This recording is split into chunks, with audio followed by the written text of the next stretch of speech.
is the refund due to assessee. Good.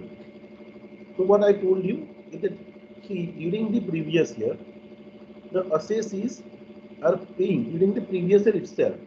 They are paying the tax in form of TDS. Okay, मतलब उसके जो जो payment आने वाले हैं तो उसमें से टीडीएस कट जाता है, और जो पेयर होता है वो आपके अकाउंट में टीडीएस जमा करा देता है, तो आपके नाम पे उतना टैक्स जमा हो गया। सेम में एडवांस टैक्स जो होता है, आप एडवांस टैक्स 4 इंस्टॉलमेंट में आप पे करते हो, मैंने आपको पढ़ाया, तो एडवांस टैक्स आपने पे किया, ठीक है, एडवांस टैक्स पे किया, टीडीएस पे किया। कभी कभी जो कंपनीज होती है वो मैट पे करती है, मिनिमम ऑल्टरनेट टैक्स। ओके, वो एलएलपी है वो एएमपी पे करती है, अल्टरनेट मिनिमम टैक्स। तो ये सब फॉर्म में अगर आपने कभी कभी ज्यादा टैक्स पे कर दिया, ओके, अभी आपका असेसमेंट ईयर जब आता है, और in assessment year if you come to know that you have your income और your income tax, suppose you have paid advance tax और टीडीएस, उससे आपने 2 लाख रुपए टैक्स भर दिया, और आपको पता चला कि अभी मेरी एक्चुअल इनकम में तो मेरा 1,80,000 ही टैक्स बन रहा है, तो आपको क्या करना पड़ेगा, you to apply for the income tax refund. आपको खरेखर कितना टैक्स पे करना था, you are suppose to pay only 1,80,000, but during the previous year you have paid more tax, so you will get the refund from the government. Okay, तो ये refund के provision section 238 of the income tax में दिया है। Okay, बहुत detail में नहीं discuss किया है यहाँ पे। ओके, लेकिन अगर आपको एग्जाम में अगर ऐसा क्वेश्चन आता है, okay, totally from exam point of view I am discussing here, okay, explain the following in relation to section 238 of the income tax। देखो, अगर आपको एक ऐसा क्वेश्चन आता है कि explain following in relation to, और one thing you remember, unit 4 is a purely theoretical chapter, यहाँ से आपको कोई एग्जाम्पल कोई सम्स नहीं मिलेगा, पूरी थियोरी ही है, ठीक है। तो explain the following in relation to section 238 of the income tax, और देखो 3 चीजें आपको पूछी है कि who can claim the refund, refund कौन क्लेम कर सकता है। Second point is how to claim the refund, refund कैसे क्लेम कर सकते हो। एंड थर्ड कि condition to claim the refund after the statutory limit, मतलब टाइम पीरियड चला गया उसके बाद अगर आपको रिफंड लेना है तो उसके लिए क्या प्रोसेस। 3 क्वेश्चन 238 के रेफरेंस में आपको पूछे कि who can claim the refund, कौन रिफंड क्लेम कर सकता है, how to claim the refund, refund कैसे क्लेम करोगे, and conditions to claim the refund after the statutory limit is expired. देखो जनरली क्या होता है, आपका जो रिलेवेंट असेसमेंट ईयर होता है उसके 2 साल के अंदर आप रिफंड के लिए अप्लाई कर सकते हो। Like suppose in 2021-22 I have earn the income, उसका असेसमेंट ईयर कौन सा है, 22-23 में असेसमेंट। अभी सपोज 21-22 प्रीवियस ईयर में मैंने ज्यादा टैक्स पे कर दिया और असेसमेंट ईयर में मुझे रिफंड देना, मैंने सपोज रिफंड नहीं क्लेम किया, वही कोई रीजन की वजह से मुझे रिफंड नहीं मिला, तो मैक्सिमम कितने पीरियड में रिफंड के लिए एप्लीकेशन कर सकता हूँ, up to 2 years from the end of the assessment year. मेरा जो असेसमेंट ईयर है, जो असेसमेंट ईयर में मेरा रिफंड ड्यू होता था, वो असेसमेंट ईयर के 2 साल तक मैं रिफंड क्लेम कर सकता हूँ। Once that 2 years limit is get over, I can not apply for the refund. Excess tax pay कर दिया तो उसके लिए आप रिफंड क्लेम नहीं कर सकते, ठीक है, तो 2 साल की लिमिट है। अगर लिमिट चली गई तो आप रिफंड के लिए अप्लाई कर सकते हो, और करना है लिमिट के बाद। वो कैसे करना है, वो क्वेश्चन पूछा है कि condition to claim the refund after the statutory limit. देखो, आपको सेक्शन 238 के संदर्भ में 3 क्वेश्चन पूछे गए, you can claim the refund, how to claim the refund and condition to claim the refund. So what this sections, how you can give the answer of this question. The section 238 of the income tax deal with the time limit of claiming the excess tax paid और TDS deducted. तो अगर आपने access advance tax pay कर दिया है तो भी आपका एक्सेस TDS डिडक्ट कर दिया है, तो आपका एक्चुअल टैक्स कम आता है, तो आपको रिफंड के लिए अप्लाई करना पड़ता है, उसकी टाइम लिमिट के साथ वो डील करता है। और in relation to this section following are the answers, आपको ये 3 क्वेश्चन पूछे, उसके आंसर ये है। Who can claim the refund, तो any tax payer who has paid the excess tax of their tax liability, okay, मतलब उसकी टैक्स लायबिलिटी जो आती है उससे ज्यादा उसने टैक्स पे कर दिया है, या तो फिर has deducted the excess TDS. Okay, मतलब एक्सेस टीडीएस उसके पेमेंट में से डिडक्ट हो गया, वो किसके अंदर ही can claim a refund. Okay, मतलब जिसका ज्यादा, जिसने टैक्स पे कर दिया एडवांस टैक्स के फॉर्म में, अगर फिर सेल्फ असेसमेंट टैक्स ज्यादा पे कर दिया, कभी कभी ऐसा भी होता है कि आपने सेल्फ असेसमेंट आपने किया, आपने सेल्फ असेसमेंट टैक्स कर, आपने suppose during the previous year advance tax भी नहीं पे किया, टीडीएस भी नहीं पे किया, और गलती से आपने सेल्फ असेसमेंट टैक्स ज्यादा पे कर दिया। अभी इनकम टैक्स डिपार्टमेंट आपका असेसमेंट करता है और वो बोलता है कि आपका 1,20,000 नहीं, आपको सिर्फ 1,00,000 टैक्स पे करना। तो अगर आपने गलती से असेस टैक्स आपका कम आता है और self assessment tax is higher, in that case also you can claim for a refund. Okay, देखो, तो एनी टैक्स पेयर, देखो यहाँ क्या बोला है, कोई भी टैक्स पेयर है जिसने एक्सेस टैक्स लायबिलिटी से ज्यादा टैक्स पे कर दिया या फिर एक्सेस टीडीएस डिडक्ट कर दिया, ही can claim the refund. Okay, and this include, देखो यहाँ कोई भी असेस कर सकता है रिफंड के लिए claim. This include individual, companies, firms और any other entity were liable to pay the tax. मतलब जिसने भी जो टैक्स पे करने के लिए लायबल है, और उसने अगर ज्वाइन किया है। Okay, just a minute. There is one student who is asking that she is unable to join. Rupali, uh, you to see there is no one waiting in the lobby.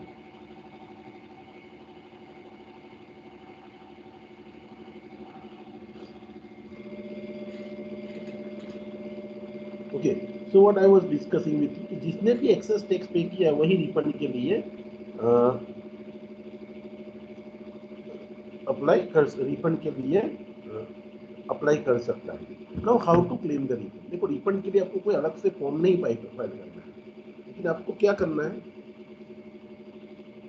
अब जब income tax return ही file करोगे, income tax return ही file करोगे, उसमें ही refund दिख जाएगा आपको। वो कैसे, सपोज समझ लो मैंने during the previous year advance tax पे किया है, ठीक है, देखो मैंने किसी का रिटर्न ऐसे फाइल किया हो ना, तो मैं आपको बताता हूँ, तो वो आपको बताता हूँ, आपको एक्चुअल किसी का रिटर्न फाइल किया हो तो मैं बताता हूँ कैसे दिख जाता है वो। In the practice in the income tax, my few friends are get the return filed from me. Okay, ये ये बैलेंस इसके लिए तो ये रहा।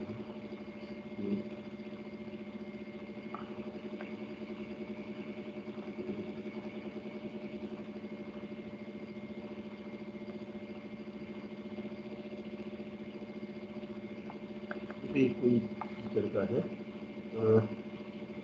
उसका ये जो पासवर्ड कोड एक फैलना होता था,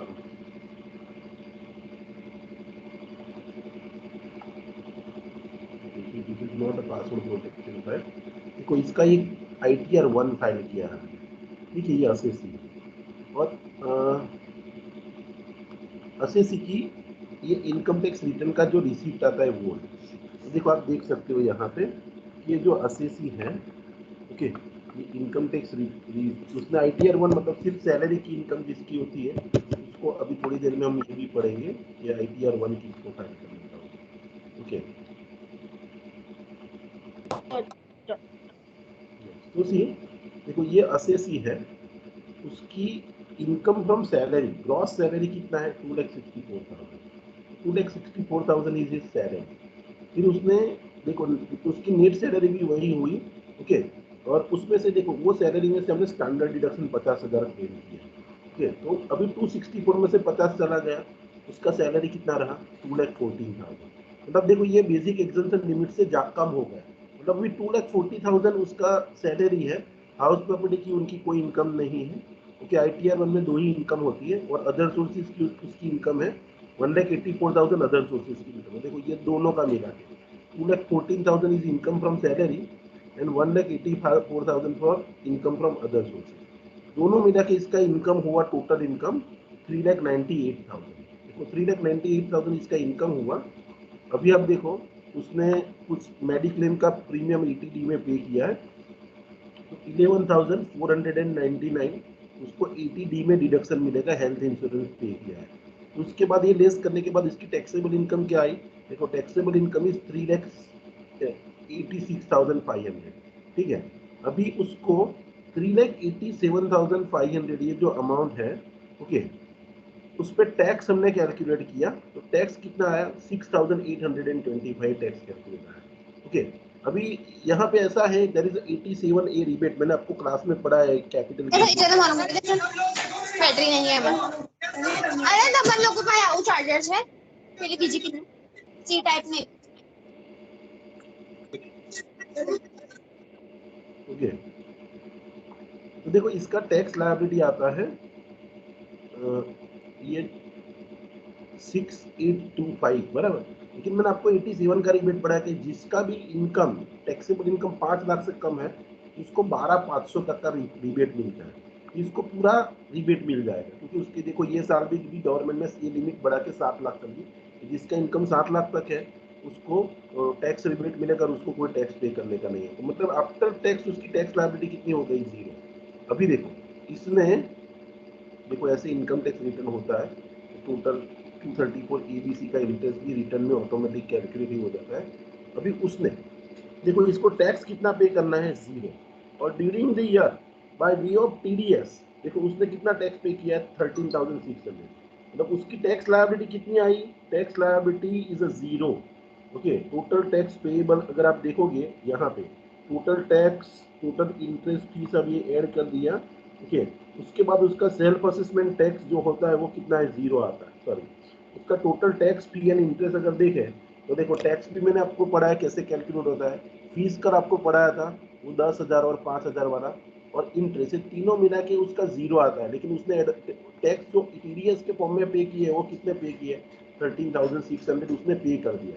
देखो रिटर्न के अंदर ही ऑटोमेटिकली रिफ्लेक्ट हो जाता है कि भाई उसने 13,600 टीडीएस पे किया है, तो देखो उसने टीडीएस क्लेम कितना किया, 13,600, तो जितना भी टीडीएस उसने पे किया है देखो उसकी टैक्स लायबिलिटी कुछ नहीं है, 0 है, और उसने 13,600 टीडीएस पे कर रखा है, तो उसको देखो पूरा 13,600 का रिफंड मिल जाएगा, और ये रिफंड मतलब देखो ये मेरा जो इनकम टैक्स रिटर्न मैंने फाइल किया, यही इनकम टैक्स रिटर्न इसका रिफंड का फॉर्म बन जाएगा, इसीलिए मैंने आपको ये रिटर्न दिखाया कि रिटर्न के अंदर अगर आप ऐसे दिखाओगे तो देखो यहाँ पे आप देख सकते हो कि उसको यही 13,600 उसको रिफंड मिल जाएगा, ओके। देखो because he has paid the tax, tax liability से ज्यादा रिफंड उसका मतलब टीडीएस पे किया, मतलब जब भी आपको रिफंड करना लेना होता है तो you don't have to make a separate application, but in your income tax return itself it will look, okay. तो देखो how to claim the refund, to claim the refund the tax payer needs to file the income tax return,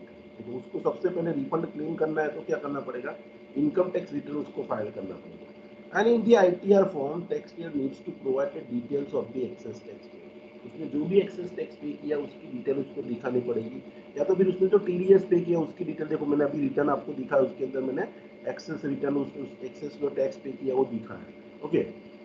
Taxpayer needs to ensure that the detail provided in the ITR is accurate and match with the tax document, मतलब देखो उसने जो भी detail दिखाई है वो match होनी चाहिए, लाइक फॉर्म 16 आपको आपके एम्प्लॉयर से सैलरी में से कितना टीडीएस कटा है उसके लिए आपको फॉर्म 16 एम्प्लॉयर देता है, टीडीएस उसने पूरे साल काटा है, और सपोज वही टीडीएस मेरे को मेरे लॉगिन अकाउंट में दिखता है वो 26 ईयर्स में, इसमें जो दोनों में टीडीएस की फिगर होती है वो सेम होती है, और वही टीडीएस आपने दिखा है तो वही टैक्स पे किया वो सब डिटेल आपको दिखानी पड़ती है, मतलब आपको रिफंड क्लेम करने के लिए कुछ नहीं करना, you are suppose to file your income tax return of the relevant assessment year, and in that you are supposed to provide the proper detail. Once you fill up the proper detail, okay, आपका income tax return ही आपका tax refund calculate कर लेगा कि आपको कितना, अभी तो क्या है ऑटोमेटेड फॉर्म से आपको सिर्फ डिटेल भरनी है, ऑटोमेटिक आपको कितना रिफंड आएगा, आपको कितना इंटरेस्ट पे करना है, ऑटोमेटिक सब कैलकुलेट हो जाता है, तो ये सब ऑटोमेटिक हो जाता है, तो आपको क्या सिर्फ डिटेल भर देनी है तो ऑटोमेटिकली कैलकुलेट करके दे देगा कितना रिफंड आपको मिलने वाला है। अगर ये तीसरा क्वेश्चन यहाँ पूछा है कि अगर आपकी ये 2 साल की लिमिट खत्म हो गई है तो आप कैसे मतलब what are the condition to claim the refund after the statutory limit, तो ये क्वेश्चन आपको पूछा है कि condition to claim a refund after the statutory limit, see if the taxpayer has not claimed the return refund within the statutory limit, देखो statutory limit क्या है, देखो this is the point which is generally 2 years from the end of the assessment year, मतलब and of the assessment year के 2 साल के अंदर आपको रिफंड क्लेम करना है और वो उस टाइम में आपने अप्लाई नहीं किया तो कैन ही एलिजिबल, तो यहाँ पे बोला yes he they may be still eligible to claim the refund under certain condition. So what are the condition? So this conditions are as follows. तो टैक्स पेयर, देखो tax payer को ये कारणों से रिफंड नहीं मिला तो ही वो 2 साल के बाद, 2 साल तक आप कभी भी मांग सकते हो refund. You can make the application also कि अगर असेसमेंट ईयर कंप्लीट हो गया तो आपको income tax return income tax department नहीं फाइल करने देगा, तो वो केस के अंदर आप एप्लीकेशन करके भी रिफंड ले सकते हो। बट 2 साल खत्म हो गए तो आपको रिफंड नहीं ही मिलेगा। लेकिन ये 3 कंडीशन और 3 सिचुएशन में आपको रिफंड मिलता है। ये कौन कौन सी 3 कंडीशन है देखो। Taxpayer did not receive the refund due to error or mistake by the income tax department such as incorrect bank details or address. Okay, मतलब सपोज समझो कि मुझे जब भी रिफंड क्लेम करना है मुझे मेरी बैंक डिटेल देनी पड़ती है कि ये अकाउंट में मुझे रिफंड देना है। सपोज मैंने करेक्ट इन्फॉर्मेशन दी कि इनकम टैक्स डिपार्टमेंट के साथ साइड से कोई गलती हो गई, मेरे अकाउंट की जगह किसी और के अकाउंट में चला गया है, मेरे अकाउंट में नहीं पहुंचा। ओके, तो ये सिचुएशन में 2 साल के बाद भी आप इनकम टैक्स डिपार्टमेंट को अप्रोच करके आपका रिफंड क्लेम कर सकते हैं। Second situation, the taxpayer has prevented from claiming the refund due to circumstances beyond their control, such as the natural disaster or illness, like suppose एक Covid जैसी situation थी, या तो फिर वही 2 साल के लिए आप कोमा में चले गए, 2 साल के बाद आपको याद आया कि ये साल का मेरा रिफंड लेने का बाकी है।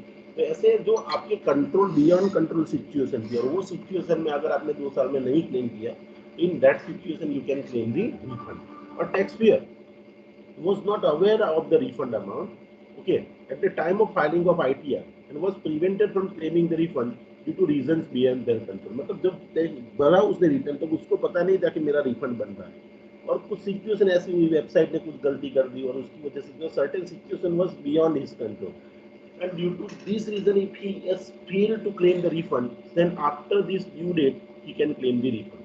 Now in such cases the taxpayer needs to file the refund claim with the income tax department and provide the supporting documents to prove the claim। मतलब आपको क्लेम के लिए अलग से फॉर्म आता होगा, वो फॉर्म आपको फाइल करना है, उसके साथ सपोर्टिंग डॉक्यूमेंट। रिटर्न फाइल कर दिया टाइम पे तो आपको टाइम पे मिला, लेकिन उसके रिटर्न फाइल करने के बाद भी ये सब सर्कमस्टेंसेस की वजह से आपको नहीं मिला है, in that case you are supposed to file a separate form with the department, refund claim form, and along with that you are supposed to provide the supporting document।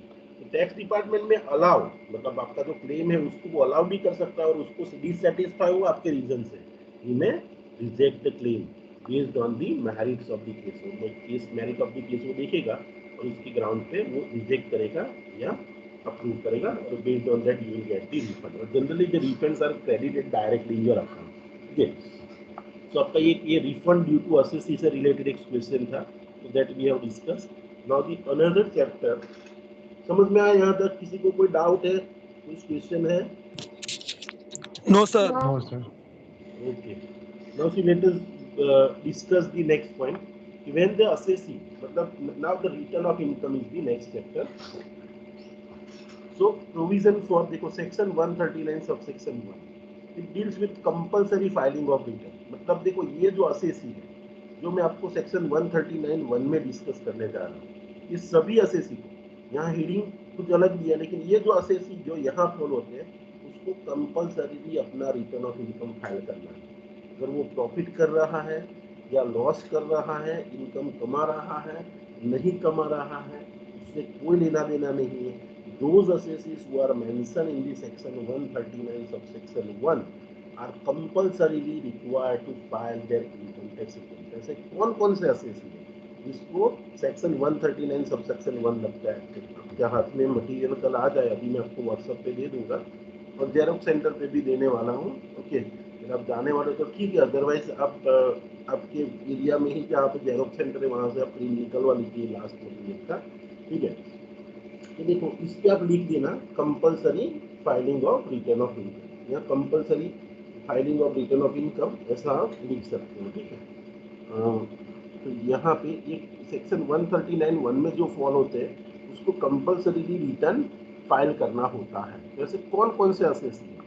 139 subsection 1 deals with what? Compulsory filing. देखो यहाँ पे लिखा है compulsory, अगर नहीं लिखोगे तो यहाँ पे तो लिखा है।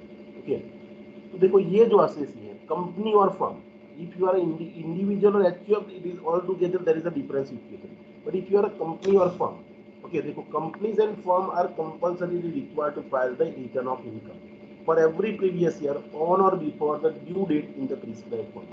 जो भी फॉर्म उसको एप्लीकेबल होगा, ये देखो there are around 10 forms for the income tax return, okay, तो आपको जो फॉर्म एप्लीकेबल होता है वो फॉर्म के अंदर आप अपना इनकम टैक्स रिटर्न फाइल करें। देखो इंडिविजुअल के लिए अलग फॉर्म होता है रिटर्न फाइल करने का, कंपनी के लिए अलग होता है, तो फॉरेन की इनकम वाला है उसके लिए अलग होता है, individual with salary income and other sources and HUF, sorry house property income, उसके लिए अलग रिटर्न का फॉर्म है।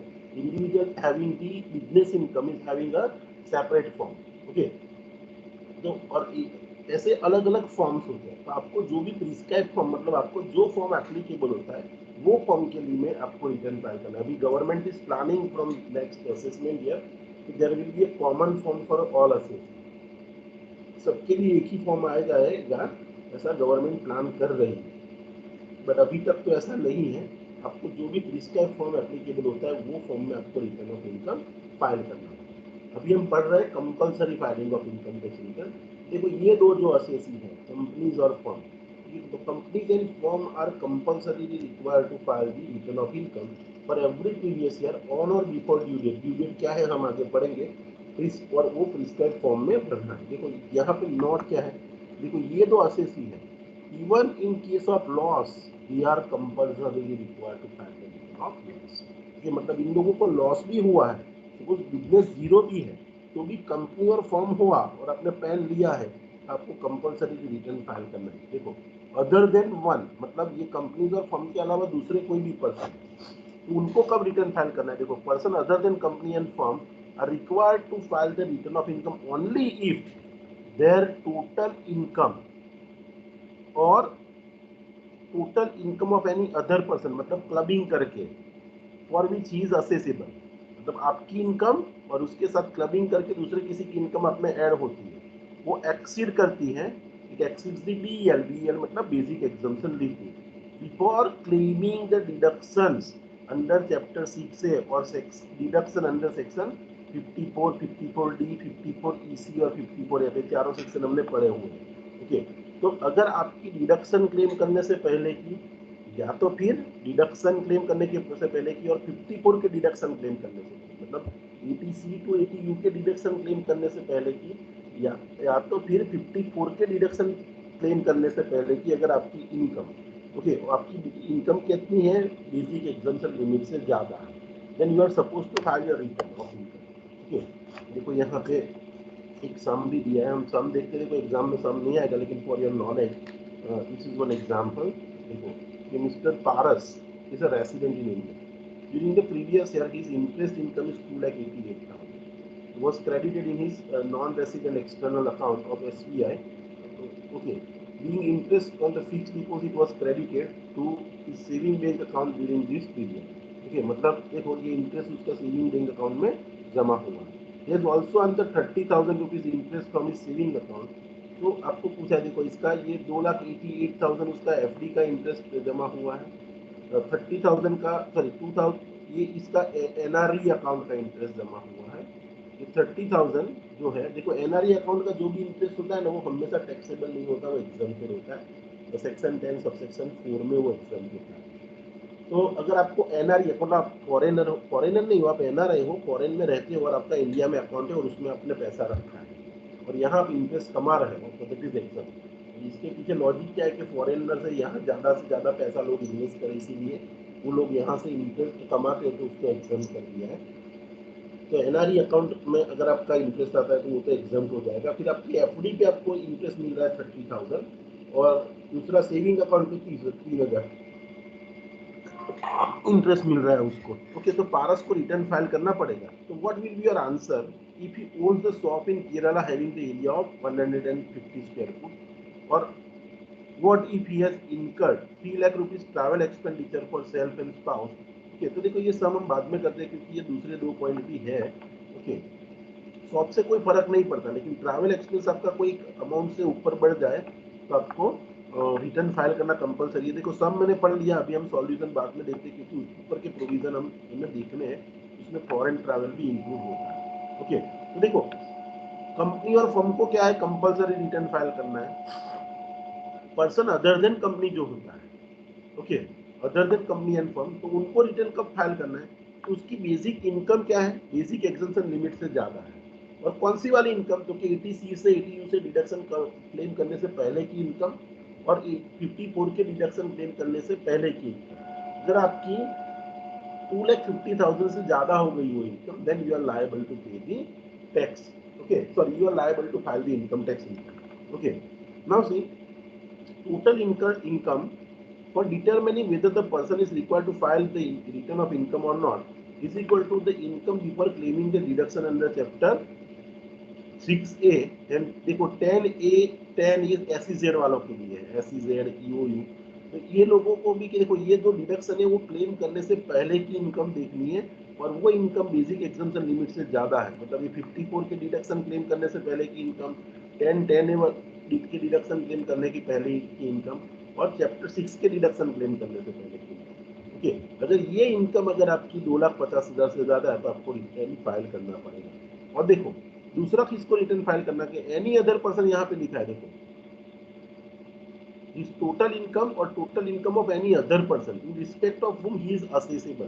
तो यहाँ मैंने क्लबिंग का बताया, तो क्लबिंग तो यहाँ पे आ ही जाएगा, लेकिन sometimes what happens that you are liable to file the return on behalf of other person. Suppose I am a trustee in the trust, so I am a representative on behalf of the trust before the income tax department. तो मुझे मेरे income tax department में मेरे trust का return file करने की जवाबदारी मेरी है। अगर मेरे ट्रस्ट की इनकम 2,50,000 से ज्यादा हो जाती है before claiming the deduction under chapter 6 under 10AA 10A and deduction under section 54A, सब डिडक्शन क्लेम करने से पहले अगर मेरी इनकम 2,50,000 से ज्यादा है मेरे ट्रस्ट की इनकम, तो मुझे रिटर्न फाइल करना पड़ेगा। मतलब एनी अदर पर्सन का मतलब यहाँ पे क्या लिखा है कि अगर आप कोई ट्रस्ट के ट्रस्टी हो, कंपनी के डायरेक्टर हो, तो वो किसके अंदर आप रिप्रेजेंटेटिव असेसी कहे जाते हैं। तो अगर आप किसी को रिप्रेजेंट करते हो और वो असेसी का इनकम, सपोज कोई फॉरेनर है इंडिया में नहीं और उसने मुझे ऑथोराइज किया है कि भाई आप आपका रिटर्न फाइल कर, आप मेरा रिटर्न फाइल करना, तो मैं लीगल रिप्रेजेंटेटिव हूँ। तो अगर वो बंदे का इनकम 2,50,000 से ज्यादा हो गया तो मुझे रिटर्न उसका भी फाइल करना पड़ेगा। ये I am calling as authorise representative. यहाँ पे एक छोटा सा एग्जाम्पल दिया कि mister X is a non resident having the total income, देखो वो नॉन रेसिडेंट है तो उसकी टोटल इनकम 1,60,000 है। After claiming the deduction of rupees 1,20,000 अंदर चैप्टर 6 है, मतलब 80C में उसने डिडक्शन कितना क्लेम किया, 120 का। हम इस total comprises income comprises of property and interest income whether is required to file the return. देखो यहाँ पे आपको बोला है कि उसका डिडक्शन क्लेम करने के बाद की इनकम 160 है, हमें कौन सी लेनी है, डिडक्शन क्लेम करने से पहले की। तो देखो यहाँ पे 160 के अंदर ये 120 ऐड करके देखेंगे, क्योंकि ये 120 लेस करने के बाद उसकी 160 इनकम हुई है। 160 के अंदर ये डिडक्शन का पैसा ऐड कर दो तो कितना हो जाएगा, it is 2,80,000। Now 2,80,000 is more than 2,50,000, so he is required to file the return। अब ये 160 पे मत जाइए, इसके अंदर ये ऐड करके देखना है। तो देखो यहाँ 280 हो जाता है, तो वो बेसिक एग्जम्पशन लिमिट 2,50,000 से एक्सीड हो जाता है। Therefore mister X is required to furnish the return of income. तो यहाँ पे तो हमने देखा किसको रिटर्न फाइल करना कंपलसरी है, कंपनी और फर्म को तो लॉस हो या प्रॉफिट हो रिटर्न फाइल करना है। अदर पर्सन को अगर ये डिडक्शन क्लेम करने से पहले की इनकम अगर उसकी 2,50,000 से ज्यादा है तो उसको रिटर्न फाइल करना है।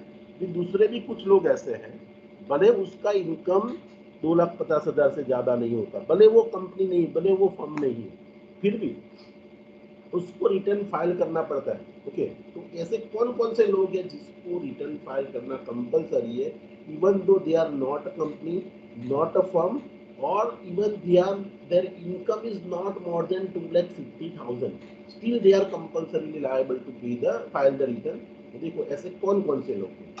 तो डिपॉजिट इन द बैंक, अगर आपका बैंक में एफडी जो पड़ा है इज ग्रेटर देन 1 करोड़, अगर 1 करोड़ से ज्यादा आपका एफडी पड़ा है, ओके, तो इन दैट केस भले आपकी इनकम हो रही है नहीं हो रही है, आपकी इनकम हो रही है तो 2,50,000 से कम हो रही है, लेकिन आपकी एफडी का अमाउंट 1 करोड़ से ज्यादा हो गया तो आपको रिटर्न फाइल करना कंपलसरी। तो हैज डिपॉजिटेड अमाउंट और aggregate amount of greater than 1 crore in any one और मोर करंट अकाउंट, देखो करंट अकाउंट बोला है, अकाउंट कौन सा होना चाहिए, डिपॉजिट डिपॉजिट बोला है, लेकिन फिक्स डिपॉजिट नहीं बोला है। फिक्स डिपॉजिट नहीं बोला यहाँ, मेरा कहना का मतलब आई मेड अ मिस्टेक। उसने ड्यूरिंग द ईयर जो डिपॉजिट किया है पैसा करंट अकाउंट में, ओके, करंट अकाउंट में आप जैसे जैसे पैसे आते हैं आप जमा कराते जाते हो, ओके, और वो पैसा कितना जमा करा दिया आपने एक साल में, 1 करोड़ से ज्यादा करंट अकाउंट में।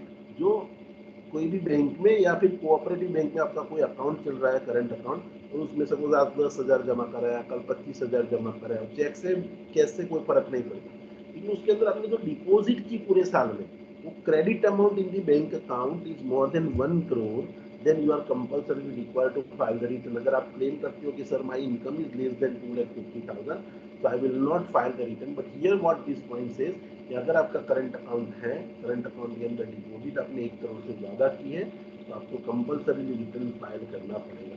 वैसे देखो, कोई असेसी ऐसा है जिसने फॉरेन ट्रैवल किया है और जिसका एक्सपेंस पूरे प्रीवियस ईयर में 2 लाख से ज्यादा किया है, तो भले वो 2 लाख से ज्यादा खर्चा कर रहा है, मतलब उसका इनकम बहुत ज्यादा हो, तो इसीलिए गवर्नमेंट ऐसा चाहती है कि भले आप ऐसा सोच रहे हो कि आपकी इनकम बेसिक एग्जम्पशन लिमिट से कम है, लेकिन आपने फॉरेन ट्रैवल किया है, ओके, और अगर आपका aggregate amount of expenditure on the foreign travel is exceeding ₹2 lakh during the previous year, okay, to any foreign country, देखो प्लेन में ट्रैवल करने की बात नहीं है, आउट ऑफ इंडिया गए होने चाहिए, उसके लिए 2 लाख का ट्रैवलिंग एक्सपेंस हुआ है। Whereas incurred expenditure amount or aggregate amount to greater than ₹2 lakh for himself or any person for, अगर आपने खुद किया तो क्या, तो फिर आपका कोई एम्प्लॉई है, आपका फैमिली मेंबर है, उसके ट्रैवल के लिए अगर आपने एक खर्चा पे किया है, तो आपको रिटर्न फाइल करना पड़ेगा। आप बोलोगे सर मेरा इनकम बहुत कम है, तो सिर्फ फॉरेन ट्रैवल का, एक फॉरेन ट्रैवल की एक ट्रिप लगाया, उसका खर्चा ज़्यादा हुआ है, तो मेरा my income is less than 2,50,000, but still if you did the foreign travel और उसके लिए 2 लाख खर्चा किया है, तो you have to file your income tax. Not only that, देखो आपको आपके पूरे साल के इलेक्ट्रिसिटी बिल का भी टोटल लगाना है, तो इलेक्ट्रिसिटी का बिल 1 लाख से ज़्यादा हो जाए तो भी आपको compulsorily return of income file करना पड़ेगा। तो has incurred expenditure or aggregate amount of expenditure greater than ₹1 lakh towards the consumption of electricity, the light bill जो 1 लाख થી વધારે આવે એનો मतलब શું છે, એની ઇન્કમ બહુ વધારે હશે, है ना, तो he has to file the return, भले वो ऐसा बोल रहा है कि मेरी इनकम कम है, तो भी उसको रिटर्न ऑफ इनकम फाइल करना पड़ेगा। तो एक दूसरा पर्सन है, इसको भी रिटर्न फाइल करना जरूरी है। 139 सबसेक्शन 1 का प्रोविजो 1 क्या कहता है कि इसको रिटर्न फाइल करना कंपल्सरी है। अगर आपका residence status during the previous year क्या है, resident and ordinary resident, okay, और मतलब और फिर आपका इनकम कितना बहुत कम है, समझ लो 2,50,000 से कम है, ओके, इंडिविजुअल हो और आपका इनकम 2,50,000 से कम है, तो आप बोलोगे मुझे रिटर्न नहीं फाइल करना, फिर भी इसको फाइल रिटर्न करना पड़ेगा। क्यों? Okay, who is not required to furnish the return of income, okay, would require to file the return of income or return of loss if such person at any time during the previous year holds any asset located outside India or is a signing authority of any account located, account means a bank account located outside India।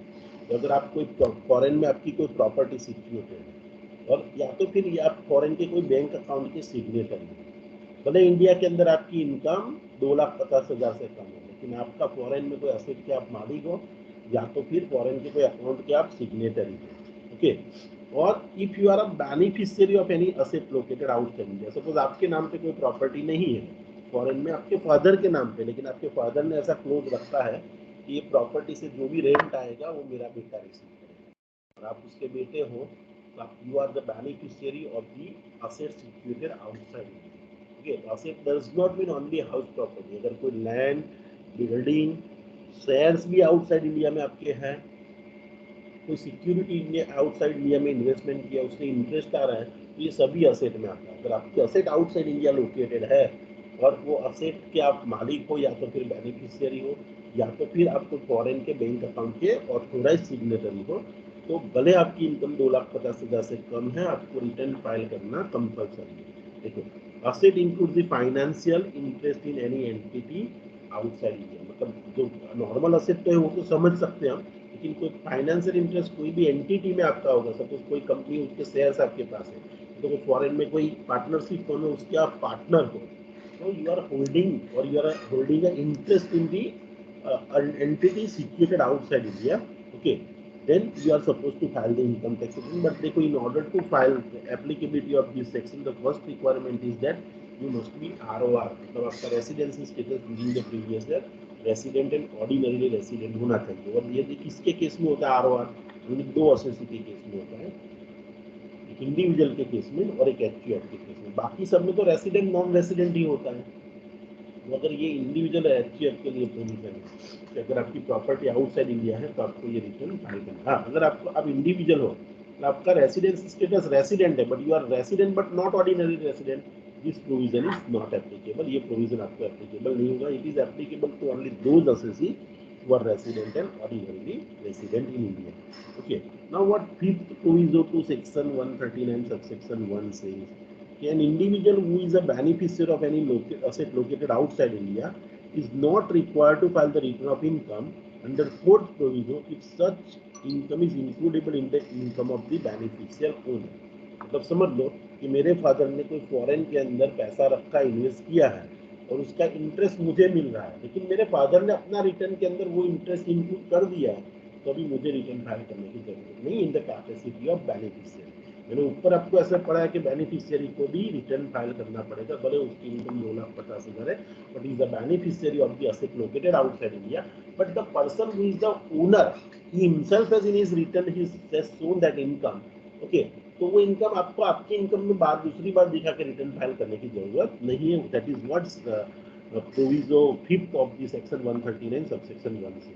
Okay, देखो, अगर किसी को कोई ऐसा बोल रहा है कि भाई हमारी इनकम तो बेसिक एग्जम्पशन लिमिट करता है, वो चीज़ है ना, तो वो कंपनी छू ना तो वो फर्म छू, ना तो मैंने कोई फॉरेन ट्रैवल किया है, ना तो मैंने करंट अकाउंट में 1 करोड़ से ज़्यादा डिपॉजिट नहीं किया, मेरे इलेक्ट्रिसिटी का बिल भी 1 लाख से ज़्यादा नहीं आ रहा है, मैं कोई फॉरेन में असेट भी नहीं होल्ड कर रहा हूँ, और फिर भी मुझे वॉलेंटरीली रिटर्न फाइल करना है।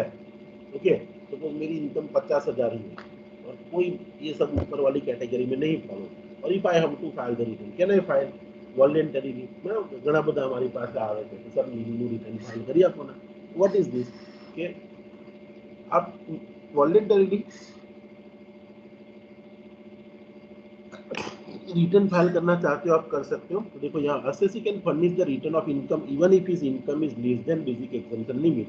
The law does not prohibit the assessee to file the return of income if total income does not exceed मतलब basic exemption limit. Basic exemption limit cross नहीं करता है ना, इसका मतलब ऐसा नहीं है कि उसको वो फाइल नहीं कर सकता, उसको वॉलेंटरीली फाइल करना है, कर सकता है। ओके, तो काफी लोग ऐसे मिल के रिटर्न फाइल करते हैं, उससे उसको उसका इनकम का प्रूफ जनरेट है। तो देखो मेरी इतनी इनकम है ये साल में, और देखो मैंने इनकम टैक्स डिपार्टमेंट को दिखाया है।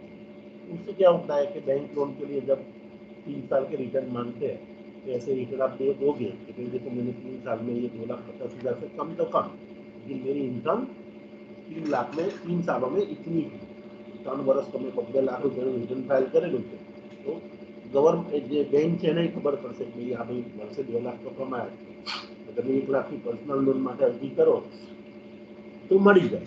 ओके, अब ये सम हम देख रहे हैं, देखिए पारस को 3 जगह से इंटरेस्ट मिला। ओके, तो ये एक्सटर्नल वाला तो एग्जम्प्ट होगा, ये फिक्स डिपॉजिट वाला टैक्सेबल होगा, और सेविंग बैंक अकाउंट वाला भी टैक्सेबल होगा। ओके, और इसमें पूछा है कि अगर इसका आंसर चेंज होगा कि अगर वो केरला में 150 स्क्वायर फीट की दुकान होल्ड कर रहा है, या तो फिर उसका ट्रैवल एक्सपेंस 3 लाख होगा, उसकी मैरिड डॉटर के लिए उसने किया है, तो will it be if your answer is change, तो ऑब्वियसली ये सेकंड वाले केस में चेंज होगा।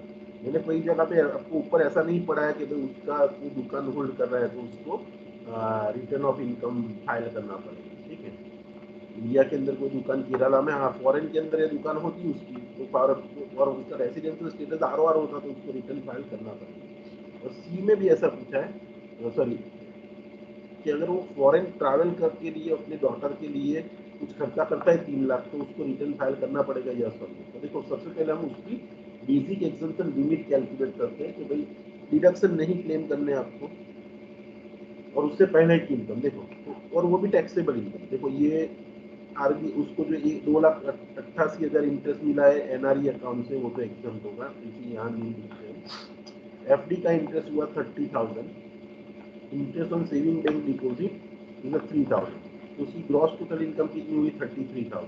ओके, उसको हाँ इसमें क्या होता है कि अगर आप आपको डिडक्शन नहीं पड़ा है, लेकिन आपको पता होना चाहिए कि अगर आपका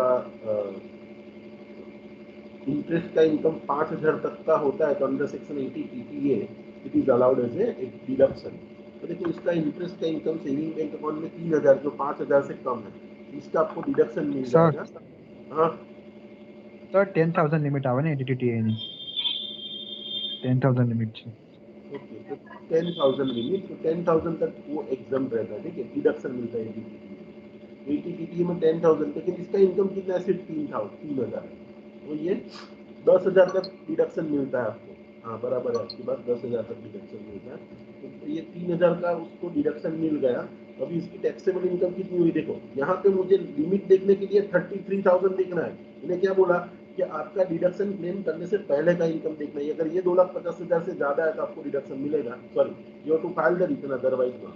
देखो since the total income of Mr. Paras before giving the deduction of his chapter 6 is less than basic exemption limit। देखो इसकी इनकम कितनी है डिडक्शन देने से पहले 33,000, he is not required to file the return of income। ये आपको पूछा है वो केरला में दुकान होल्ड कर रहा है तो रिटर्न फाइल करना पड़ेगा, तो answer is no. Owing of the shop of 150 square foot does not make any difference. हाँ लेकिन अगर यही अकाउंट अगर यही दुकान अगर अमेरिका में होती उसकी तो उसको रिटर्न फाइल करना पड़ता, क्योंकि वो कोई फॉरेन के असेट जो सिक्योरिटी है उसका वो मालिक है। ओके, अभी क्या बोलता है इनकी above solution interest of ₹2,88,000 earn has been taken as exempt assuming that mister Paras has been resident and has been permitted by RBI to maintain the aforesaid account. Okay, तो वो एनआरई अकाउंट उसने open किया तो उसका interest exempt होता है, वो बोला है, वो तो आपको मैंने बता दिया। Now see he is not permitted the interest would be taxable। देखो अगर आरबीआई परमिट करता है आपको ये एनआरई अकाउंट, अगर आपका देखो ये नॉन रेसिडेंट एक्सटर्नल अकाउंट क्या होता है कि अगर आप रेसिडेंट हो, जनरली ये अकाउंट रेसिडेंट ही ओपन करता है, और ये यहाँ पे आपको बोला है कि आरबीआई की परमिशन लेके अगर आपने अकाउंट ओपन करा है तो इसका इंटरेस्ट एक्शन। अगर आरबीआई का परमिशन नहीं लिया है तो इंटरेस्ट क्या होता, ये इंटरेस्ट टैक्सेबल होता। अगर वो टैक्सेबल होता, सपोज समझ लो आरबीआई ने परमिशन नहीं दिया होता तो क्या होता, तो however if the he is not permitted the interest would be taxable. तो ये आरबीआई ने जो अकाउंट मेंटेन करने की आपको परमिशन दी है, नहीं दी होती तो इंटरेस्ट टैक्सेबल होता। ठीक है, और ये उसकी टोटल इनकम में ऐड हो जाता। अगर ये 2,88,000 उसकी टोटल इनकम में ऐड होता तो उसकी टोटल इनकम कितनी होती, 30,000, 288 एंड 30,000 सॉरी 3,000। अगर इसका टोटल करोगे तो वो 2,50,000 से ज्यादा है, तो would be liable to file the return. Okay, ownership of the Kerala shop is immaterial, उससे कोई लेना देना नहीं है। अभी देखो अगर सपोज ऐसा बोला है कि उसने मैरिड डॉटर के लिए 3 लाख का फॉरेन ट्रैवल का एक्सपेंस उसके बेटी और उसके हस्बैंड के लिए उसने किया, तो अगर 2 लाख का एक्सपेंस आप आपके खुद के लिए करते हो, यहाँ पे बताया मैंने, अगर ये 2 लाख से ज्यादा का खर्चा आप आपके खुद के लिए करते हो फॉर हिमसेल्फ और फॉर एनी अदर पर्सन, आपने आपकी बेटी और उसके हस्बैंड के लिए खर्चा किया है, तो क्या होगा, अगर अपना आपका खर्चा 2 लाख से ज्यादा है तो you have to file the return. तो if he has incurred the expenditure of 3 lakh then he is mandatorily required to file the return of income under section 139 subsection 1। okay, now see what are the due dates। देखो ये आपको पूरे साल में मैंने जहाँ जहाँ पे ड्यू डेट आया ना, मैंने आपको 31 जुलाई बताया और 30 सितंबर बताया, लेकिन एक्चुअल डेट क्या है, देखो ये हमारा प्रोविजन ये है।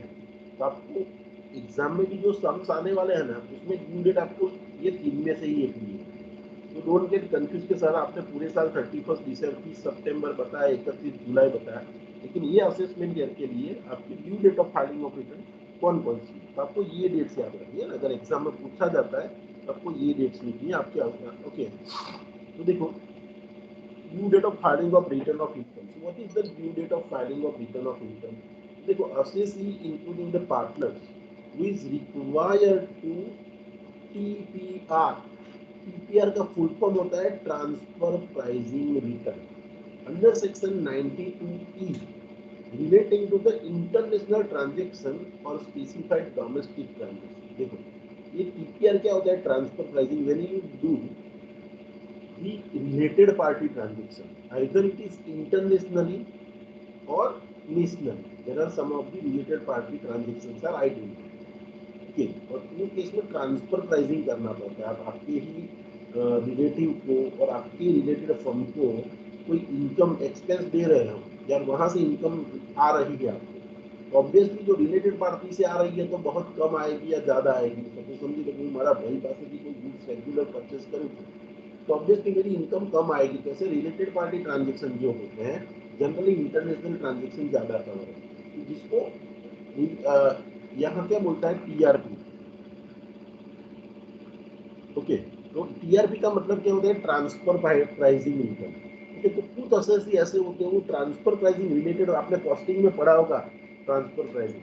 तो ये ट्रांसफर प्राइसिंग जहां जहां एप्लीकेबल होता है उन लोगों को ट्रांसफर प्राइसिंग का 92E में रिटर्न फाइल करना पड़ता है। ओके, आप रिलेटेड पार्टी ट्रांजेक्शन करोगे तो under section 92E you are suppose to file the return of TRP, मतलब ट्रांसफर प्राइसिंग का रिटर्न फाइल करना। वो ऑल टुगेदर डिफरेंट रिटर्न, लेकिन जिसको टीआरपी एप्लीकेबल होता है वो सभी लोगों के लिए ड्यू डेट कौन सी है? 30 November for the 30 November for the relevant assessment. Assessment यानी 30 नवंबर को आपको रिटर्न फाइल करना। अभी देखो, कोई भी कंपनी है other than company required to furnish the TRP return, अगर टीआरपी फाइल करना है तो उसके लिए कौन सी हो जाएगी? 30 नवंबर। मतलब कोई भी company other than following in first category. Okay, या तो फिर कोई अदर पर्सन है जिसको उसके बुक्स ऑफ अकाउंट ऑडिट करवाने पड़ते हैं अंडर दिस एक्ट, मतलब under the income tax act और under any other law time being in force. तो दूसरे कोई एक्ट के अंतर्गत आपको ऑडिट करवाना पड़ता है या तो फिर इनकम टैक्स एक्ट के अंदर ऑडिट करवाना पड़ता है ऐसे लोगों के लिए। और देखो, वर्किंग पे क्रॉस किया है, कोई भी अगर आप पार्टनर हो कोई भी पार्टनरशिप फर्म में और जो पार्टनरशिप फर्म के अकाउंट्स आपको ऑडिट करवाना है, तो ये तीनों लोगों के लिए company other than following in 92E वाली सबको भी कौन सी डेट एप्लीकेबल है? 30 November is the due date. लेकिन इसके अलावा की कोई भी कंपनी है या तो फिर कोई भी पर्सन जिसको ऑडिट करवाना पड़ता है कि अंडर इनकम टैक्स एक्ट और एनी अदर एक्ट, और कोई पार्टनर है तो कोई पार्टनरशिप फर्म का पार्टनर है लेकिन वो पार्टनरशिप फर्म के अकाउंट्स ऑडिट करवाने पड़ते हैं, तो ऐसे तीनों लोगों के लिए due date of filing of return, देखो अब तक ये डेट थी 30 सितंबर।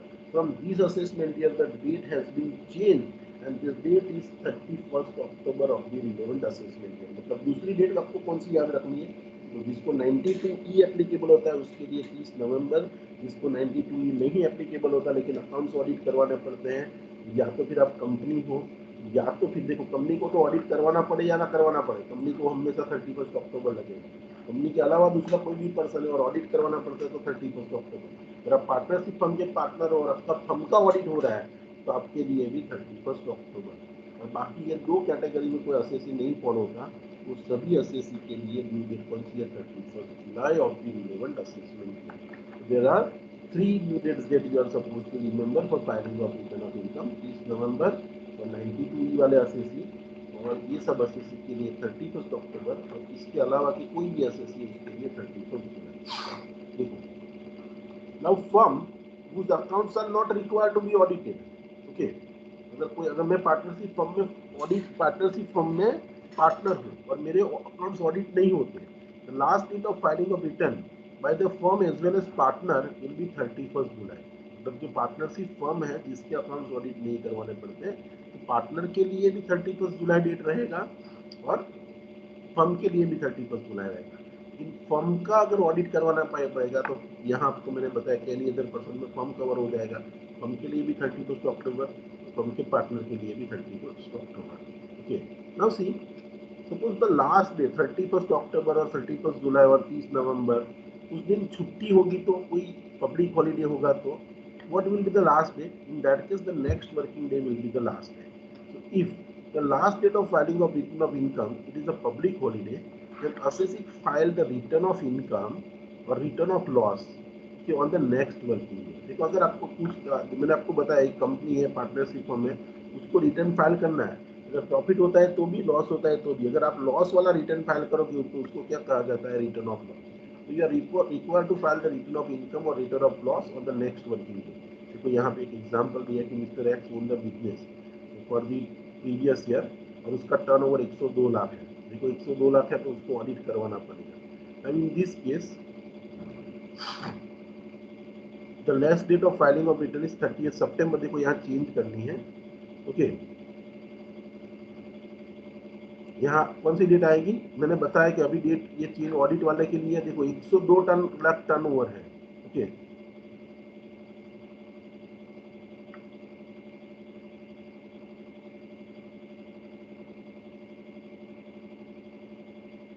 सोलह 16 के 1 કરોડ થાય અહીંયા જો અહીંયા તમે જો 102 લાખ એટલે 102 લાખ એને ઓડિટ એપ્લિકેબલ થઈ જાય। ઓકે, તો ઓડિટ એપ્લિકેબલ થયું એટલે ઓડિટ એપ્લિકેબલ થયું એટલે તમારી ડેટ કઈ થઈ ગઈ? અહીંયા ચેન્જ કરી નાખજો બુકમાં, કારણ કે જો અહીંયા ઓડિટ એપ્લિકેબલ થાય तो 31 अक्टूबर એટલે અહીંયા તમારે ચેન્જ કરવાનો છે। ये गलत है, यहाँ पे जो लिखा है डेट गलत लिखा है, इट शुड बी 31 अक्टूबर। ओके, और देखो if turnover is 97 lakh, 97 lakh है मतलब उसको ऑडिट एप्लीकेबल नहीं है। ऑडिट नहीं एप्लीकेबल होता तो उसके लिए डेट क्या हो जाएगी? 31 जुलाई। समझ में आया आप सबको ये point? Hello, Yes, sir. Yes, sir. Yes, sir. Yes, sir. Okay, now the next point is the return of loss. देखो अगर मेरे को लॉस हुआ, देखो इनकम टैक्स एक्ट क्या बोलता है कि profit is a income and loss is also income, but loss is a negative income। Okay, तो इनकम टैक्स में लॉस जैसा कोई वर्ड ही नहीं है। वहां पे लिखा होगा इनकम और माइनस में लिखा है तो it is a loss, but income tax में कभी लॉस वर्ड यूज नहीं करते। Loss is a negative income. तो अगर आपका कोई साल में आपको लॉस हुआ है, सर लॉस किसको होगा? जो बिजनेस कर रहा है उसको लॉस होगा। ठीक है, सैलरी वाला लॉस तो से नहीं जाए। ओके, तो बिजनेस जो कर रहा है ऐसे लोगों को, और देखो कुछ लोगों को लॉस होता है तो उन लोगों को लॉस होने के बावजूद भी उनको रिटर्न ऑफ इनकम फाइल करना पड़ेगा। जैसे मैंने आपको पहले पॉइंट में ही बता दिया यहाँ पे कि अगर कंपनी है या पार्टनरशिप फंड है, even if there is a loss they have to compulsorily file the return of loss. इन लोगों को रिटर्न ऑफ लॉस फाइल करना ही पड़ेगा। लेकिन उसके अलावा भी कोई असेसी है तो उसको भी रिटर्न ऑफ लॉस एप्लीकेबल होता है। तो रिटर्न ऑफ लॉस किसको कहते हैं और किसको एप्लीकेबल होता है? Return of loss is required to be furnished if the person wants to carry forward the losses। मतलब आपको सेट ऑफ और कैरी फॉरवर्ड वाला चैप्टर आपको पढ़ा है, तो आपके लॉस नेक्स्ट ईयर में कब कैरी फॉरवर्ड होंगे? अगर आपके पास लॉस है और वो लॉस वाला रिटर्न अगर आपने ये साल फाइल किया तो वो losses next year carry forward होंगे। ठीक है, तो लॉस है तो आपको कंपल्सरीली लॉस का रिटर्न फाइल करना पड़ेगा, otherwise your losses will not be allowed to be carry forward. Okay, the return of loss shall be furnished in the same manner and the same time allowed under section 139 subsection 1। मतलब वही time limit में आपको loss वाला return भी file करना है और बाकी सब रिटर्न फाइल करना है। रिटर्न लॉस कोई सेपरेट फॉर्मेट नहीं होगा। कपड़ा लेवा गेला साडी जाणं होतं ते मला यायचं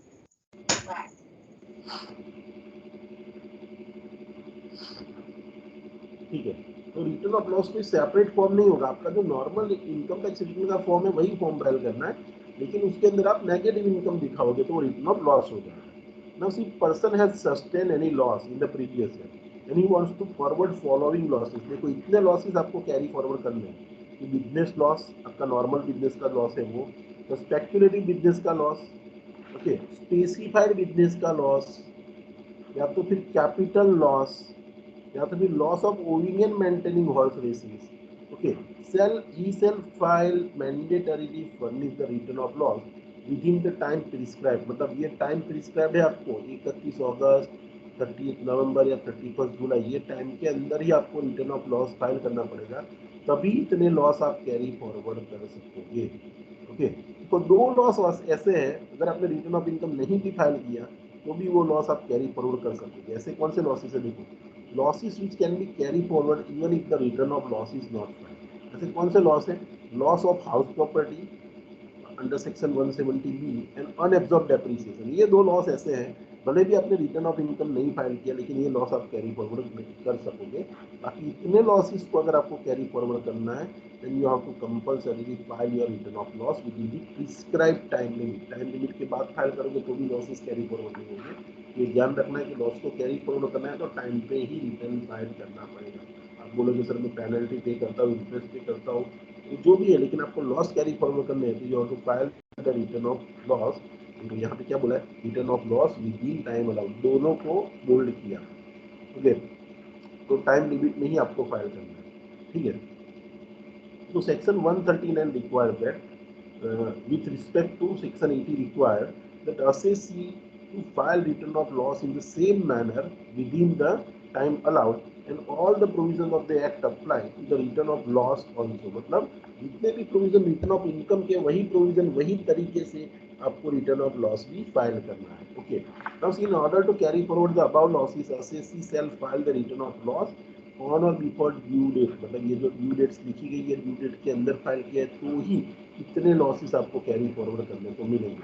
हाँ, ये दो लॉसेस जो है इसको कैरी फॉरवर्ड करना है, कोई रिटर्न फाइल नहीं किया है तो भी losses will be allowed to be carry forward. तो यहाँ कुछ कॉन्सेप्चुअल क्वेश्चन भी है वो भी पढ़ रहे हैं। तो देखो, under section 139 subsection 1 respect to section 80 does not prohibit the set of the losses of current year even if the return of income is filed after the due date, it is only prohibits the carry forward of losses। मतलब देखो, अगर current year में देखो, it does not prohibit the setup of losses of the current year। मतलब ये जो current year के जो लॉसेस है, मतलब विद इन हेड और इंट्रा हेड और इंटर हेड ये लॉसेस है, या तो आगे के साल से आए हुए लॉसेस है, इसको आप ये साल के अंदर एडजस्ट करना चाहते हो आप कर सकते हो, भले आपने रिटर्न ऑफ इनकम नहीं फाइल किया। लेकिन ये करंट ईयर के लॉसेस है, उसको नेक्स्ट ईयर में कैरी फॉरवर्ड करना है तो कंपलसरी रिटर्न ऑन टाइम आपको फाइल करना पड़ेगा। मतलब सेटअप करने पे कोई प्रोहिबिशन नहीं है, लेकिन प्रोहिबिशन किस पे है, कैरी फॉरवर्ड करने में। ये साल का जो लॉस है उसको नेक्स्ट ईयर में ले जाना है तो रिटर्न फाइल करो। ओके, देखो, losses of the current year can not be carry forward unless the return of loss is submitted on और before due date, but brought forwarded losses can be carry forward. मतलब समझो, ગયા વર્ષથી આયેલા loss છે, તમે આ વર્ષે રિટર્ન ના ફાઇલ કરો તો નેક્સ્ટ યર તો પણ તમારા એ લોસ કેરી ફોરવર્ડ થશે, કારણ કે ગયા વર્ષે તમે રિટર્ન ફાઇલ કરી। ઓકે, પણ આ વર્ષના જે લોસીસ છે એ કેરી ફોરવર્ડ નહીં થાય, બ્રોડ ફોરવર્डेड લોસીસ છે। તો મારું 21-22 નું પ્રીવિયસ યર છે, અસેસમેન્ટ યર છે। सपोज 21-22 असेसमेंट ईयर में, असेसमेंट ईयर 20-21 से लॉसेस आए हैं, जो 21-22 का मैंने रिटर्न नहीं फाइल किया, फिर भी जो 20-21 के लॉसेस है that I can carry forward to the next year, लेकिन करंट ईयर के लॉसेस है that I can not carry forward. Okay, तो belated return of loss file can not be said to be file in accordance with the section 130। Belated मतलब, अगर belated return किसको बोलते हैं, ये date के बाद अगर आप रिटर्न फाइल करोगे that is called the belated. Return file हो सकता है डेट के बाद भी, लेकिन इंटरेस्ट पेनल्टी लगेगी। ओके, तो बी लेटर रिटर्न आप फाइल कर सकते हो। अगर belated return of loss file किया तो you can say that it is not file in accordance with the section 139 subsection 3। इसकी जो रिक्वायरमेंट है उसके हिसाब से नहीं फाइल किया तो the losses can not be carry forward. मतलब रिक्वायरमेंट क्या है, लॉस कैरी फॉरवर्ड करना है तो मुझे बी लेटर नहीं, टाइम पे ही रिटर्न फाइल करना है। However, assessee may seek the remedy by making the application to the CBDT for relaxation of the time to carry forward the losses। देखो, assessee के पास पावर है तो सीबीडीटी को अपना जेन्युइन केस बता सकेगा कि भाई ये रीजन था, इसकी वजह से मैं अपना रिटर्न नहीं फाइल कर रहा। ओके, तो फाइल किया है मैंने। ओके,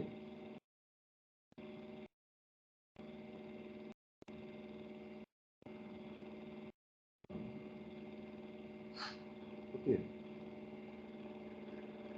तो अगर आप गवर्नमेंट को सेटिस्फाई कर सकते हो then in that case after that time also अगर आपने रिटर्न फाइल किया है द सीबीडीटी मतलब central board of direct taxes, if it is satisfied they give you a relaxation and they may be allowed you to file तो कर सकोगे आप return, लेकिन losses will be also allowed to be carry forward if the CBDT is satisfied. देखो, यहाँ पे कुछ conceptual question दिए गए, whether the losses can be carried forward if the return is furnished after due date। तो आपको पता है बाकी के सभी लॉसेस कैरी फॉरवर्ड नहीं होते। देखो, 71 72 ये सब दिए हैं, तो ये कौन से वाले लॉसेस है, ये वाले losses, business loss, specified speculation business का loss, capital loss, moving and maintaining of horse races का लॉस, ये 4 लॉसेस ऐसे हैं, ये लॉसेस को आप कैरी फॉरवर्ड नहीं कर पाओगे। लेकिन ये 2 लॉसेस है, loss unabsorbed depreciation and income from house property का लॉस, क्योंकि ये लॉसेस आप कैरी फॉरवर्ड कर पाओगे। तो यहाँ पे बोला है So these losses, मतलब ये जो पूरा लॉस है कि नॉर्मल बिजनेस, स्पेसिफाइड बिजनेस, फिर आपका speculative business, then the loss pertaining to the capital loss and 74 एक में आता है moving and maintaining of horse basis का लॉस। ये सभी losses can not be carry forward if the return of income is filed after the due date. However, if the house property loss or unabsorbed depreciation can be carried forward even if the return of income is filed after the due date. Can the loss be set off if the return of income is filed after the due date specified under section 139(1)? तो वही question है, can be loss set off? set off देखो carry forward नहीं कर सकते, set of कर सकते तो आंसर ही है, आपको यही साल के लॉस है या तो फिर आगे के साल से आए हुए लॉस है, उसको सेट ऑफ करना ही कर सकते। You can not carry forward. You should remember the difference between the set of and carry forward. Set of का मतलब intra head inter head adjustment करना, या तो फिर आगे के साल से आए हुए लॉस का इंटर हेड एडजस्टमेंट करना, that is called set off. But see carry forward मतलब ये साल का लॉस नेक्स्ट ईयर ले जाना। So losses cannot be carry forward. So losses will be permitted to be set off. देखो section 80 with respect to one section 39 prohibits to carry forward the losses if the return of income is filed after the due date. It does not prohibit the set off of losses. Therefore, the losses can be set off even if the return of income is furnished after due date. देखो यहाँ पे दूसरा कोई example दिया है कि suppose due date of filing of return is 30। देखो ये सिर्फ इमेजिनरी डेट है, आपको पता है अभी ये साल से डेट कौन सी है, 30 अक्टूबर की जगह 30 सितंबर की जगह 31 अक्टूबर है, लेकिन इमेजिनरी डेट सपोज यहाँ लिया है। Due date of filing of return is 30 September, okay, and return is filed after the due date. देखो आपने अक्टूबर में फाइल किया, तो एज फॉलोज देखो आपने लॉस दिखाया 8 लाख का बिजनेस का, इनकम फ्रॉम अदर सोर्सेज में आपको प्रॉफिट आ रहा है, तो टोटल इनकम आपकी कितनी हुई, देखो 6 लाख का लॉस है, सॉरी 8 लाख का बिजनेस लॉस है, उसको IFRS के सामने आप सेटअप कर सकते हो, तो टोटल इनकम आपकी 2 लाख आई। Is the setup of loss under the PGBP is correct? तो आंसर इज यस। देखो सेटअप करना पॉसिबल है कि 8 लाख लॉस के सामने आपने 6 लाख प्रॉफिट सेटअप किया और आपने रिटर्न बाद में फाइल किया, return of loss is filed by you. देखो आपको अल्टीमेटली नेट लॉस है -2 लाख, तो ये लॉसेस का सेटअप बराबर है। हाँ, रिटर्न आपने टाइम लिमिट के बाद भी फाइल किया, सेटअप करना पॉसिबल है, कैरी फॉरवर्ड करना पॉसिबल नहीं है। तो see the setup of the PGBP is correct as per section 139 subsection. तो आंसर क्या दिया है, yes, loss can be set off, okay, even if the return of loss is filed after the due date. However देखो ये 2 lakh next year carry forward करने कर सकता हूँ, मैं नहीं कर सकूंगा, क्यों? क्योंकि मैंने रिटर्न ऑफ इनकम बाद में फाइल किया है। तो सी रिटर्न ऑफ लॉस बाद में फाइल किया। However the loss of ₹2 lakh can not be carry forwarded. तो ये 2 लाख का लॉस आप कैरी फॉरवर्ड नहीं कर सकते, ठीक है। देखो due date of filing of return is 30 September 2022 in case of mister C. Return of income is filed on 15 October 2022। देखो सितंबर के बाद आपने अक्टूबर में फाइल किया, मतलब लेट फाइल किया, तो करंट ईयर के बिजनेस लॉस 1 लाख है, ब्रॉड फॉरवर्डेड लॉस आपके 3 लाख है। तो देखो 3 लाख के लॉस के सामने 1 लाख का लॉस आप सेट ऑफ कर सकते हो, मतलब दोनों को whether the losses are allowed to be carry forward. देखो आगे के साल से भी लॉस आए हैं और एक करंट ईयर का भी एक लॉस है, तो carry forwarded losses are allowed to be carry forward, मतलब brought forwarded losses are allowed to be carry forward, but एक करंट ईयर का लॉस कैरी फॉरवर्ड नहीं हो सकता। देखो losses of assessment in 2021-22 of 3 lakh are carry forwarded, मतलब आगे से आया हुआ लॉस है, आप नेक्स्ट ईयर में ले जा सकते हो। इन करंट ईयर का रिटर्न ऑफ इनकम आपने लेट फाइल किया, you can not carry forward this losses. ये लॉसेस आप कैरी फॉरवर्ड नहीं कर सकते। कौन सा? 1 लाख, यानी 3 लाख को आप कैरी फॉरवर्ड कर सकते हो, okay. Now C next point is belated return. मतलब देखो ये ड्यू डेट चली जाने के बाद जो अगर आप रिटर्न फाइल करते हो वो रिटर्न को बोलते हैं belated return. So what is belated return? Let us understand what is belated return. So see, if the person has not furnished the return of income within the time allowed under section 139 subsection 1, he may still furnish the return of income for the any previous year at any time, okay, before 3 months prior to the end of the relevant previous year। मतलब देखो आपका relevant assessment है, उससे पहले उसको return वो file कर सकता है, और before completion of the assessment under section 144 whichever is early. मतलब आपका प्रीवियस ईयर खत्म हो जाएगा, असेसमेंट ईयर में आप प्री लेटर रिटर्न कब तक फाइल कर सकते हो? Late us discuss just a minute.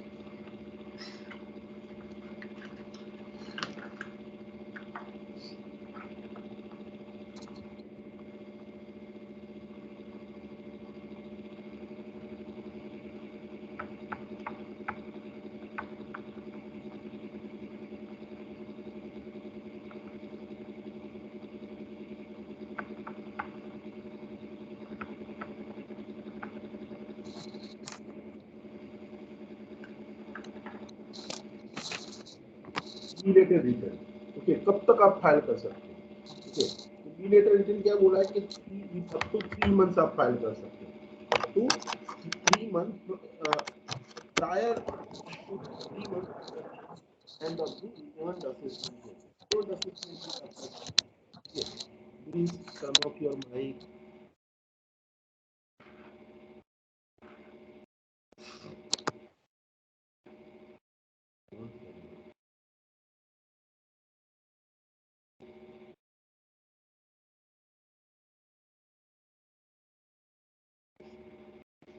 जो कोई बोर्ड पर उभो मारो लेक्चर है।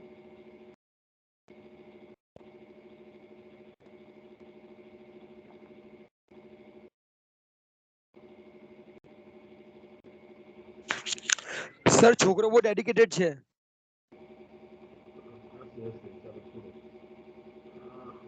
कोई बात नहीं, चलो लेट अस सी यहाँ बिलेटेड रिटर्न किसको बोलते हैं और कब फाइल कर सकते हैं?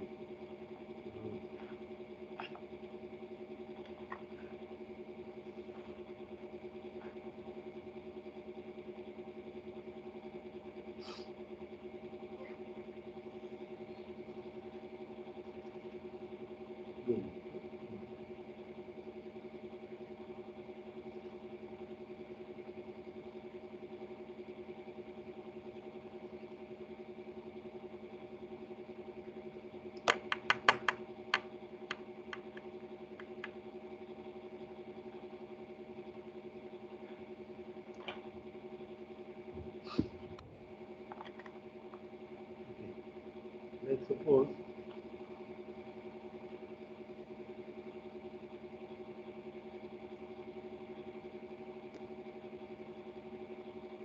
this is my assessment. Suppose see 2009 sorry 21 22 ये मेरा प्रीवियस है। अभी सपोज मुझे असेसमेंट ईयर जो है, ये मेरा असेसमेंट ईयर है, कौन सा हुआ? 22-23 में assessment. For example my due date is the 31 July. तो मेरा ड्यू डेट कौन सा है? 31 जुलाई। मतलब मुझे रिटर्न कब तक फाइल कर देना है? 31 जुलाई तक। ये डेट से पहले मुझे मेरा रिटर्न फाइल करना है। ये डेट के बाद किया तो आपको पता है इंटरेस्ट लगता है, फीस लगती है, लेकिन ये डेट के बाद आप कब तक 10 साल के बाद भी फाइल कर सकते हो? Answer is no. देखो आपको कब तक फाइल करना है कि before 3 month from the end of the assessment. देखो इसका असेसमेंट कब कंप्लीट होता है? 31/3/2023 को खत्म होता है। उसके 3 महीने पहले, मतलब इससे पहले के 3 मंथ, मतलब कौन सी? 31 दिसंबर 2022। तो ये 3 महीने हो गए, जनवरी, फरवरी और मार्च। ये 3 महीने में आप रिटर्न कर असेसमेंट ईयर में भी नहीं फाइल कर सकते। मतलब जुलाई के बाद आपने फाइल करोगे तो कितना टाइम मिलेगा आपको? दिसंबर। दिसंबर के बाद आप ये रिटर्न नहीं फाइल कर सकते, कि दिसंबर के बाद फाइल करना है तो नहीं। और सपोज समझ लो कि आप फाइल करते हो जुलाई के बाद, और 31 दिसंबर से पहले अगर आप फाइल करना चाहते हो, लेकिन इनकम टैक्स ऑफिसर ने आपको एक बार नोटिस दे दिया, आपने रिप्लाई नहीं दिया, और इनकम टैक्स ऑफिसर ने आपके पास रिकॉर्ड के बेस पे आपका बेस जजमेंट असेसमेंट कर दिया, बेस जजमेंट असेसमेंट कर दिया, मतलब आपका असेसमेंट पहले हो गए 31 दिसंबर से पहले। तो अभी असेसमेंट कंप्लीट हो गया, can you file the return? No. तो आपको कब तक बी लेटर रिटर्न फाइल कर सकते हो? देखो belated return you can file after the due date और अप टू दी 31 दिसंबर, मतलब before end of the assessment year. Assessment year के एंड होने के 3 महीने पहले, मतलब ऑन और before 31 December you can file the return. But see, before 31st December, if your assessment is over under the base judgment assessment section 144 के अंतर्गत अगर आपका बेस जजमेंट असेसमेंट हो जाता है तो आप फिर इसके बाद की डेट भले 31 दिसंबर नहीं आई है तो भी रिटर्न नहीं फाइल कर पाओगे। देखो यहाँ पॉइंट क्या कहता है, यू कैन फाइल, देखो if the person has not furnish the return of income within the time allowed, you may furnish such return of income for any time for any previous year at any time, but देखो कब तक, before 3 months prior to the end of the renewal assessment. Assessment year कब होता है, हमें उनमें से assessment year 31 दिसंबर को, सॉरी 31 मार्च को कंप्लीट होता है और उससे पहले के 3 मंथ मतलब जनवरी फरवरी एंड मार्च, मतलब सॉरी मार्च फरवरी एंड जनवरी, मतलब दिसंबर की लास्ट 31 दिसंबर तक आपको रिटर्न फाइल कर देना पड़ता है। और before completion of the assessment, अगर आपका असेसमेंट पहले खत्म हो गया तो उस दिन से पहले कर देना है। Okay, like see for example, देखो यहाँ ये 30/9 लिखा है काफी जगह पे, बट डोंट गेट कंफ्यूज, आपके लिए आपका साल का 30/9 नहीं ध्यान रखना है, मैंने इमेजिनरी डेट यहाँ पे लिखी हुई है, लेकिन आपके लिए 31 अक्टूबर होती है। तो last date of filing of return suppose 21-22 का असेसमेंट ईयर 22-23 है और उसकी ड्यू डेट सपोज समझ लो 30/9 को उसको रिटर्न फाइल करना है। बट बी लेटर रिटर्न में भी file at any time before 31 December, before 2 month prior to, 2 month नहीं था 3 मंथ मतलब पूरा मार्च, पूरा फरवरी एंड पूरा जनवरी, उससे पहले यहाँ 2 की जगह 3 कर देना, 31 December okay is the due date to file the, मतलब last date, not a due date but it is a last date to file the return. देखो यहाँ एक कॉन्सेप्चुअल क्वेश्चन दिया है कि फॉर, देखो 21-22 का है, 22-23 का नहीं है। तो suppose for previous year 21-22, previous year 21-22, date of return of filing of assessee, okay, what date can be the return filing of assessee if no return has been filed or no assessment order has been made till date। देखो last date कौन सी हो सकती है बोलते हैं, तो last date तो देखो 31 जुलाई हो सकती है, 31 अक्टूबर होती है, that is a due date, it is not a last date. अगर वो डेट के बाद भी अगर आपने फाइल करना चाहते हो तो कब तक का फाइल कर सकते हो, 31 दिसंबर तक, मतलब आपका असेसमेंट ईयर कंप्लीट होता है उससे 3 महीने पहले, मतलब 31 दिसंबर तक आपको आपका रिटर्न फाइल कर देना है।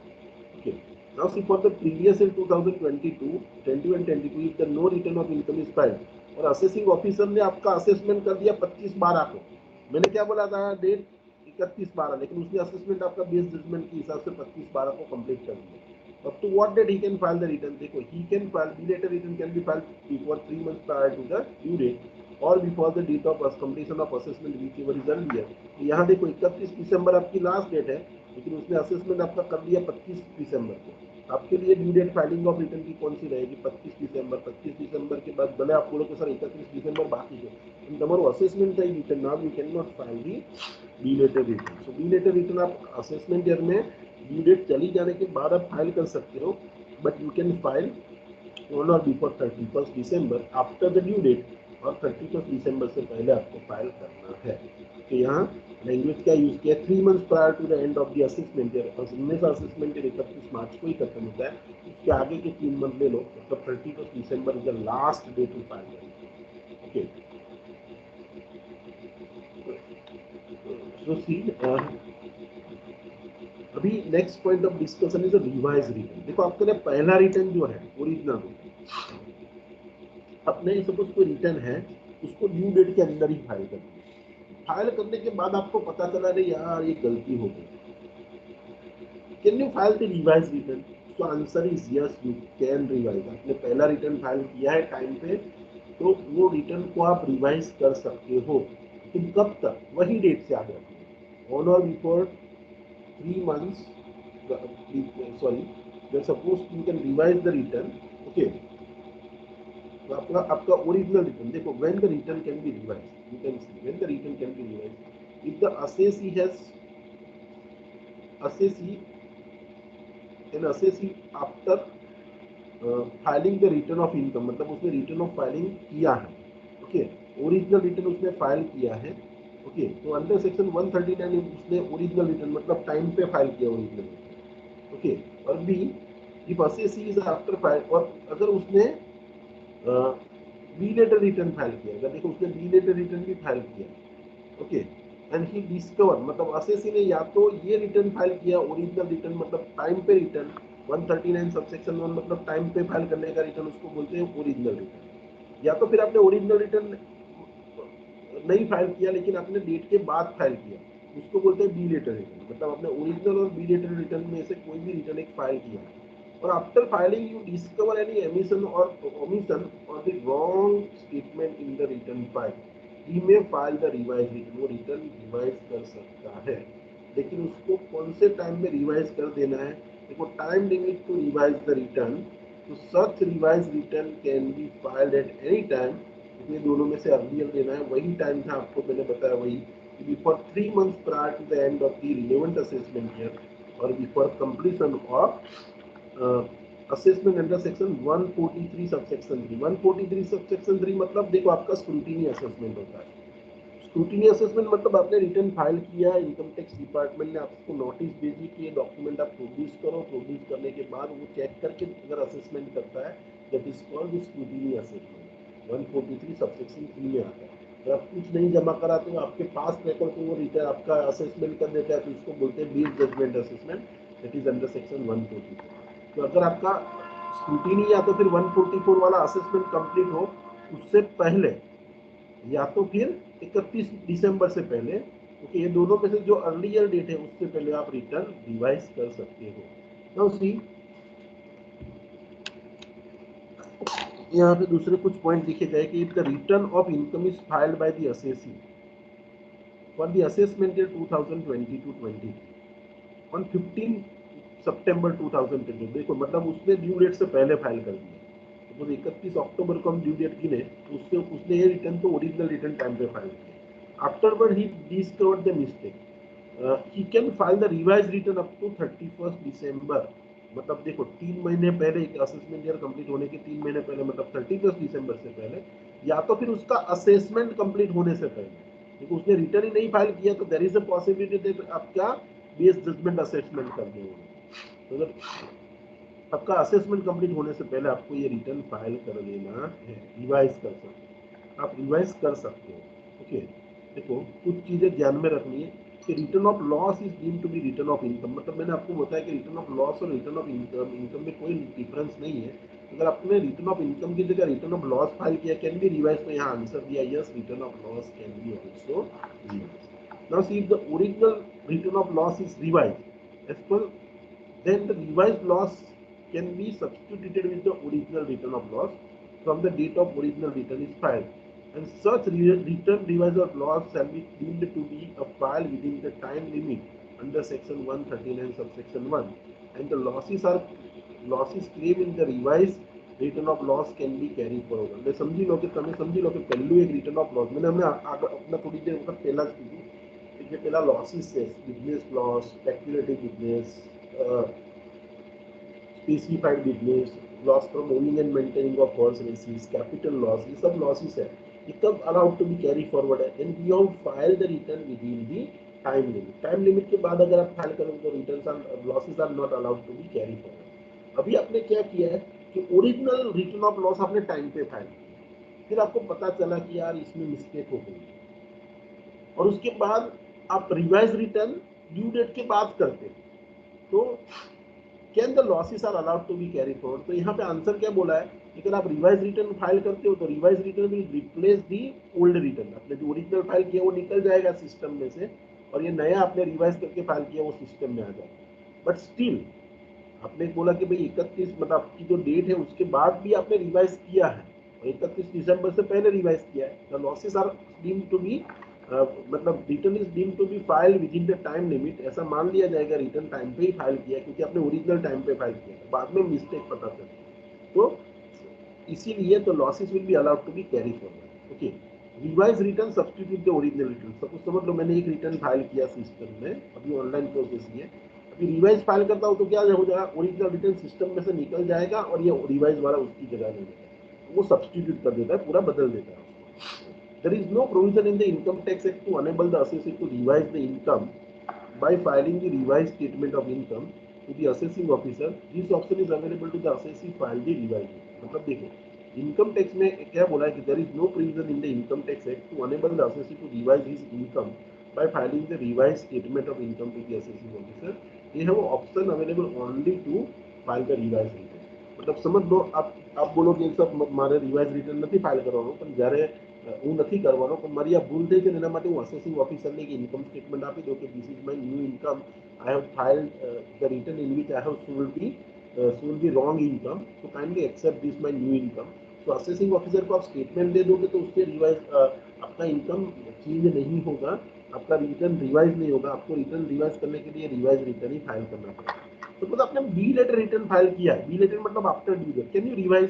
तो see even the revise return can be revise again. Okay, देखो बी लेटर रिटर्न को भी आप रिवाइज कर सकते हो और रिवाइज रिटर्न को भी एक बार रिवाइज किया फिर आपको पता चला हजू पण भूल है तो फरी पण તમે रिवाइज मतलब 31 ડિસેમ્બર સુધી જેટલી વખત રિવાઇઝ કરવું એટલું કરી શકો છો કે belated return can be also revise. Okay, now see these are the certain conceptual questions। so देखो Mr. X has filed the return of income on 31st July, मतलब 31st जुलाई को उसने फाइल किया। आप later he file the revise return on 15 October 15 December, तो ये original return उसने टाइम पे फाइल किया, फिर उसने रिटर्न को रिवाइज किया। Okay, he declaring the losses of ₹1 lakh, can the losses are allowed to be carried forward? okay, yes it is allowed because उसने ओरिजिनल रिटर्न टाइम पे file किया है तो losses will be allowed to be carry forward. देखो यहाँ पे answer क्या लिखा है कि revise return substitute the original return, since the original return was filed within due date, the revised return shall also have been deemed to be filed in that due date, thus the losses of 1 lakh shall be allowed to be carried forward। તમે original time પર file કર્યું છે એટલે ભલે ને revise પાછળથી કરી હોય, ઓરિજિનલ ટાઈમ પર કર્યું છે એટલે તમારા લોસીસને કેરી ફોરવર્ડ કરવા દે। ઓકે, देखो original return is submitted on 15 जून, मतलब ड्यू डेट से पहले फाइल किया, वैसा मानते थे 31 जुलाई ड्यू डेट है, and return was processed on 5 August 2022 and X wishes to file that. Process मतलब आपका असेसमेंट कंप्लीट कर दिया, ओके, प्रोसेस हो गया रिटर्न, और up to what time he can do or what if the regular assessment is completed before 31st August. देखो process होना और असेसमेंट होना दोनों अलग चीज है।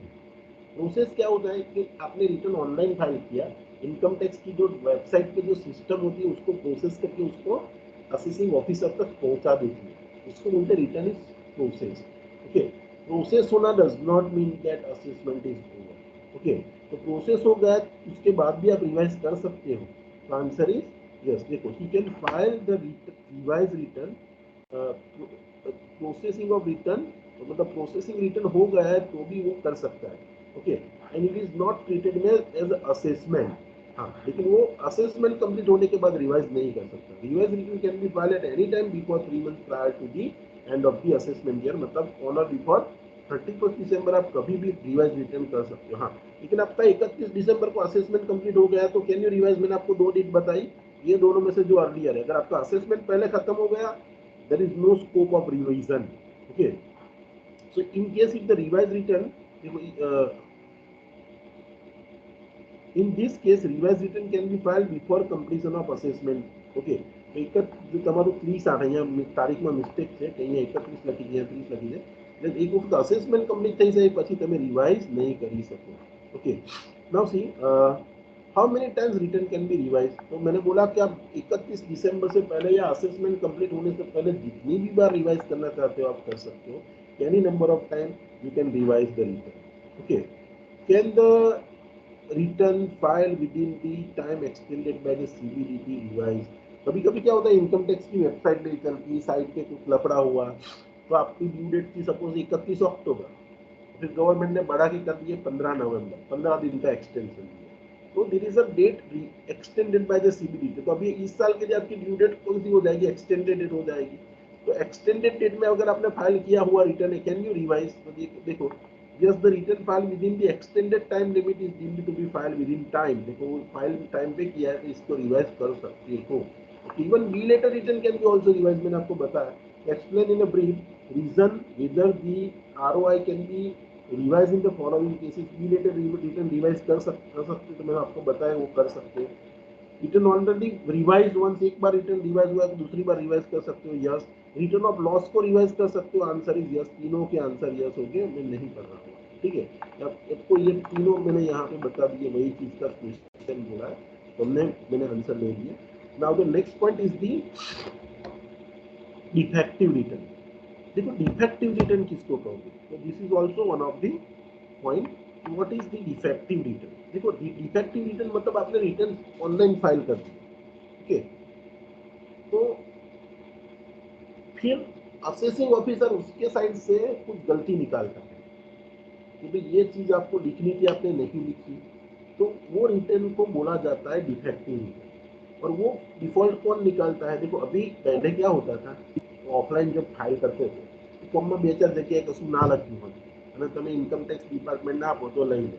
પણ અત્યારે તો સિસ્ટમ કેવી છે કે તમે ફોર્મની અંદર જે કમ્પલસરી રિક્વાયરમેન્ટ છે લખો ને ત્યાં સુધી ફાઇલ જ નહીં જાય।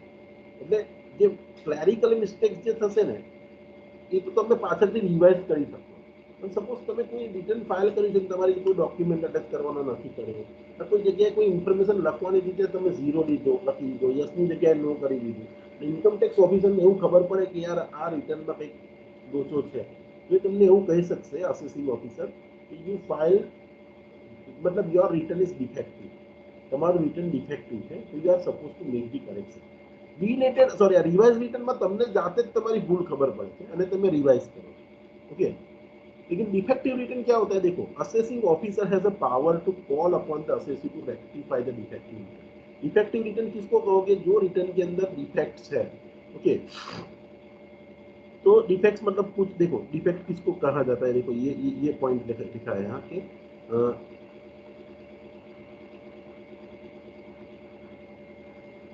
देखो आरओआई, पहले हम समझ लेते हैं कि डिफेक्टिव रिटर्न किसको कहते हैं। तो देखो ये सब सिचुएशन में रिटर्न को डिफेक्टिव कहा जाएगा। देखो annexure statement columns relating to the computation of income chargeable under each head of income and computation of gross total income have not been duly filled in. मतलब જે ડિટેલ તમારે રિટર્નની અંદર જો કોઈ પણ સપોઝ ઇન્કમ ના હોય તો ત્યાં ઝીરો લખવાનું। હમણાં મેં તમને પેલું રિટર્ન કોકનું બતાવ્યું હતું, એમાં જ્યાં જ્યાં કશું નહોતું ને ત્યાં મેં બધી જગ્યાએ ઝીરો લખેલો હતો। જ્યાં સુધી ઝીરો નહીં લખે સિસ્ટમ અપલોડ નહીં કરવાની, પણ તે છતાં સપોઝ અપલોડ થઈ ગયું ને કોઈક જગ્યાએ તમે ઝીરો નથી લખ્યો કે કોઈ બધી ડિટેલ તમારે જે ભરવાની હતી નથી ભરી, તો रिटर्न डिफेक्टिव કહેવાશે। देखो रिटर्न के साथ आपको देखो return is not accompanied by the statement showing the computation of tax payable. Okay, आपने अपने टैक्स पेएबल का कंप्यूटेशन कैसे किया वो स्टेटमेंट आपने रिटर्न के साथ अटैच नहीं किया। सपोज आपने आपको ऑडिट एप्लीकेबल है, ऑडिट रिपोर्ट आपने अटैच नहीं किया, ओके। और सपोज आपने proof of regarding the tax claim have been deducted और कलेक्टेड एट सोर्स, मतलब सपोज समझ लो आपका टीडीएस कट गया है और टीसीएस कटा है और उसका आपने प्रूफ अटैच नहीं किया, या तो फिर proof of amount of compulsory deposit claim, proof of the amount of compulsory deposit claim to have been paid under the compulsory deposit scheme. देखो एक कंपलसरी डिपॉजिट स्कीम गवर्नमेंट की है, उसके अंदर आपने गवर्नमेंट टैक्स पे किया, उसका कोई प्रूफ आपके पास है वो आपने अटैच नहीं किया है। या तो फिर देखो आपने if the regular books of accounts are required to be maintain and ROI is not accompanied by the copies of the manufacturing account, trading account, profit and loss account। जिसको अकाउंट्स बनाने हैं तो उसको ये सब चीजें अटैच करनी पड़ेगी और आपने कुछ अटैच नहीं किया। और regular books of accounts not maintain by SSC, और उसके अंदर भी उसको दिखाना पड़ता है कि उसका टर्नओवर क्या है, ग्रॉस रिसीप्ट क्या है, ओके, कौन से ग्राउंड पे उसने कंप्यूटेशन किया है, मतलब उसने सेक्शन 44AD ऑफ किया है नहीं किया है, और इसको ये डिटेल भी देनी पड़ती है। भले उसके बुक्स नहीं बनाए फिर भी उसको सन्ड्री डेटर्स कितने, सन्ड्री क्रेडिटर्स कितने, स्टॉक इन ट्रेड कितना है, कैश बैलेंस कितना है, ये सब डिटेल जो जिसको बुक्स ऑफ अकाउंट नहीं बनाने हैं उसको भी ये डिटेल तो देनी ही पड़ती है, ओके। ये डिटेल आपने नहीं दी है, बुक्स ऑफ अकाउंट बनाने वाले ने ये सब अकाउंट्स नहीं अटैच किए हैं, जिसको ऑडिट एप्लीकेबल उसने ऑडिट रिपोर्ट नहीं अटैच किया है, या तो फिर स्टेटमेंट अनेक्सर आपने नहीं अटैच किया है, तो ये सभी। और देखो अगर आप audited profit and loss account की स्टेटमेंट है वो आपने अटैच नहीं की है, अगर आपको कॉस्ट ऑडिट एप्लीकेबल और कॉस्ट रिपोर्ट अटैच नहीं किया है, तो ये सभी चीज़ें अगर आपने रिटर्न के साथ अटैच नहीं की है, कि ये सभी चीज़ें, then return shall be regarded defective. तो ये केस में रिटर्न को डिफेक्टिव कहा जाएगा। तो अगर रिटर्न डिफेक्टिव है तो असेसिंग ऑफिसर क्या कर सकता है, तो सपोज एग्जाम में डिफेक्टिव रिटर्न को તમને શોર્ટ નોટ પૂછે તો પહેલા ડિફેક્ટિવ રિટર્ન કોને કહેવાય એ પહેલા લખવા બધા હોય, તો પછી આ પાવર લખો, ઓકે। તો that would be more convenient to all of you, okay। Okay, तो ऐसे ही लिखना अगर एग्जाम में आता है तो असेसिंग ऑफिसर को क्या पावर है? Assessing officer is the power to call upon assessee to rectify the defectivity. वो बोल सकता है असेसी को कि भाई तेने આ બધી વસ્તુ અટેચ નથી કરી, તું અટેચ કરીને રિટર્નને રેક્ટિફાઈ કરે. ओके, देखो इफ असेसिंग ऑफिसर कंसीडर, अगर असेसिंग ऑफिसर के ध्यान में आया कि रिटर्न डिफेक्टिव है, even intimated defect to assessee, वो असेसी को बताया कि भाई तारा रिटर्न में आ डिफेक्ट है, then give him opportunity to rectify the defect within 15 days. जिस दिन आपका रिटर्न फाइल हुआ, मतलब आपको इंटीमेशन मिला, वो टाइम 15 दिन का टाइम देगा कि 15 दिन के अंदर ये सब चीजें अटैच कर दे और रिटर्न को ओके कर दे, आपका रिटर्न डिफेक्टिव है. ओके, देखो असेसिंग ऑफिसर आपको 15 दिन का टाइम देता है, लेकिन उसके पास फिर फर्दर पावर है कि assessing officer has a discretion, मतलब उसके पास फर्दर पावर है extend the time beyond 15 days on application made by the assessor. Suppose आप 15 दिन में नहीं कर पा रहे हैं सब अटैचमेंट, तो वो आप असेसिंग ऑफिसर को रिक्वेस्ट करोगे भाई 15 दिन से ज्यादा टाइम मुझे दो, तो असेसिंग ऑफिसर के पास डिस्क्रिशन है, he can give you more time. लेकिन समझ लो उसने आपको 15 दिन का टाइम दिया, 15 दिन में नहीं करेक्ट कर पाए, उसको बोला कि तो मुझे दूसरे 20 दिन दे, उसने दूसरे 20 दिन दिए, उस टाइम में भी आपने रेक्टिफाई नहीं किया, तो वो क्या कहा जाएगा? आपने रिटर्न तो टाइम पर फाइल करेगी, આ બધું અટેચ નથી કર્યું, પ્લેનમાં તમને અટેચ કરવાની કીધું, હવે તમે અટેચ ના કર્યું, ટાઈમ આપે તોય અટેચ ના કર્યું, તો તમારું રિટર્ન ઇનવેલિડ ગણાશે અને return is said to be not file at all. એનું એવું જ ગણવામાં આવશે કે રિટર્ન ફાઇલ જ નથી કરી. If the defective return is not rectified within 15 days or such further extended time period as allowed by the assessing officer, then the return would be treated as invalid return and it would be deemed that assessee has failed to furnish the return. इसने return नहीं file किया ऐसा ही मान लिया जाएगा. Now condonation of delay. तो समझ लो आपको 15 दिन का टाइम दिया या तो फिर कुछ उसके बाद भी टाइम दिया और फिर असेसिंग ऑफिसर बोलता है अभी मैं तेरा रिटर्न उड़ा दूंगा सिस्टम से, आपका रिटर्न इनवैलिड बना देगा.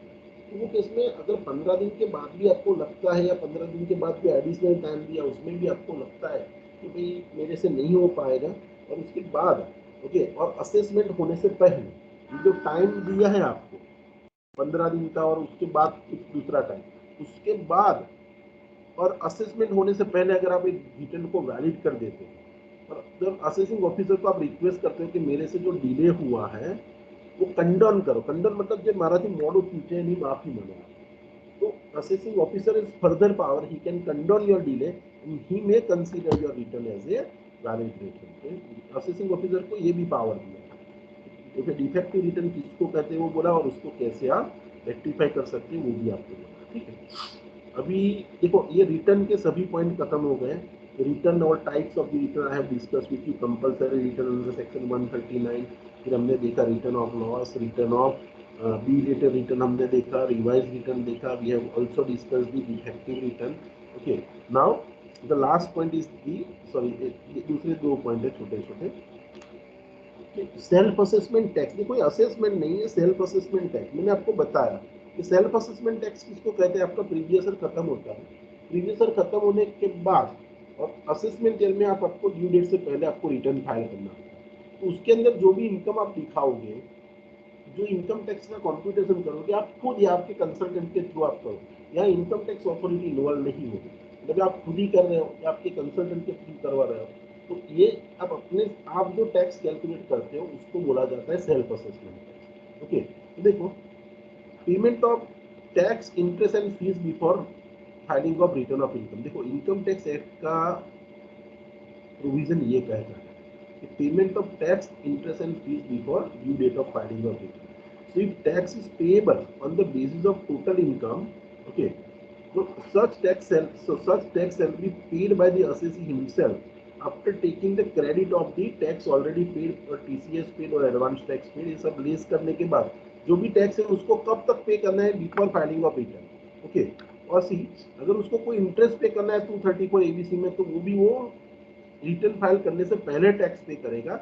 मतलब आज रिटर्न और सपोज मतलब दोनों एक दिन भी हो सकता है. सपोज आज 31 ऑक्टोबर से મારે રિટર્ન ફાઇલ કરવાનું છે, 31 ઓક્ટોબરે હું પહેલા સવારે ટેક્સ ભર્યો, બપોરે રિટર્ન ફાઇલ કરું તો પણ ચાલે, પણ રિટર્નની જોડે જ તમારે પહેલા ટેક્સ ભરવાનો છે અને પછી એનું પ્રૂફ અટેચ કરી અને તમારે રિટર્ન ફાઇલ કરવાનું. देखो ROI सेल की compiled by the proof of payment. देखो कल आपको मैंने एक सम करवाया था, उसके अंदर हमने ऐसा देखा था कि उसने रिटर्न फाइल कर दिया लेकिन टैक्स बाद में पे किया.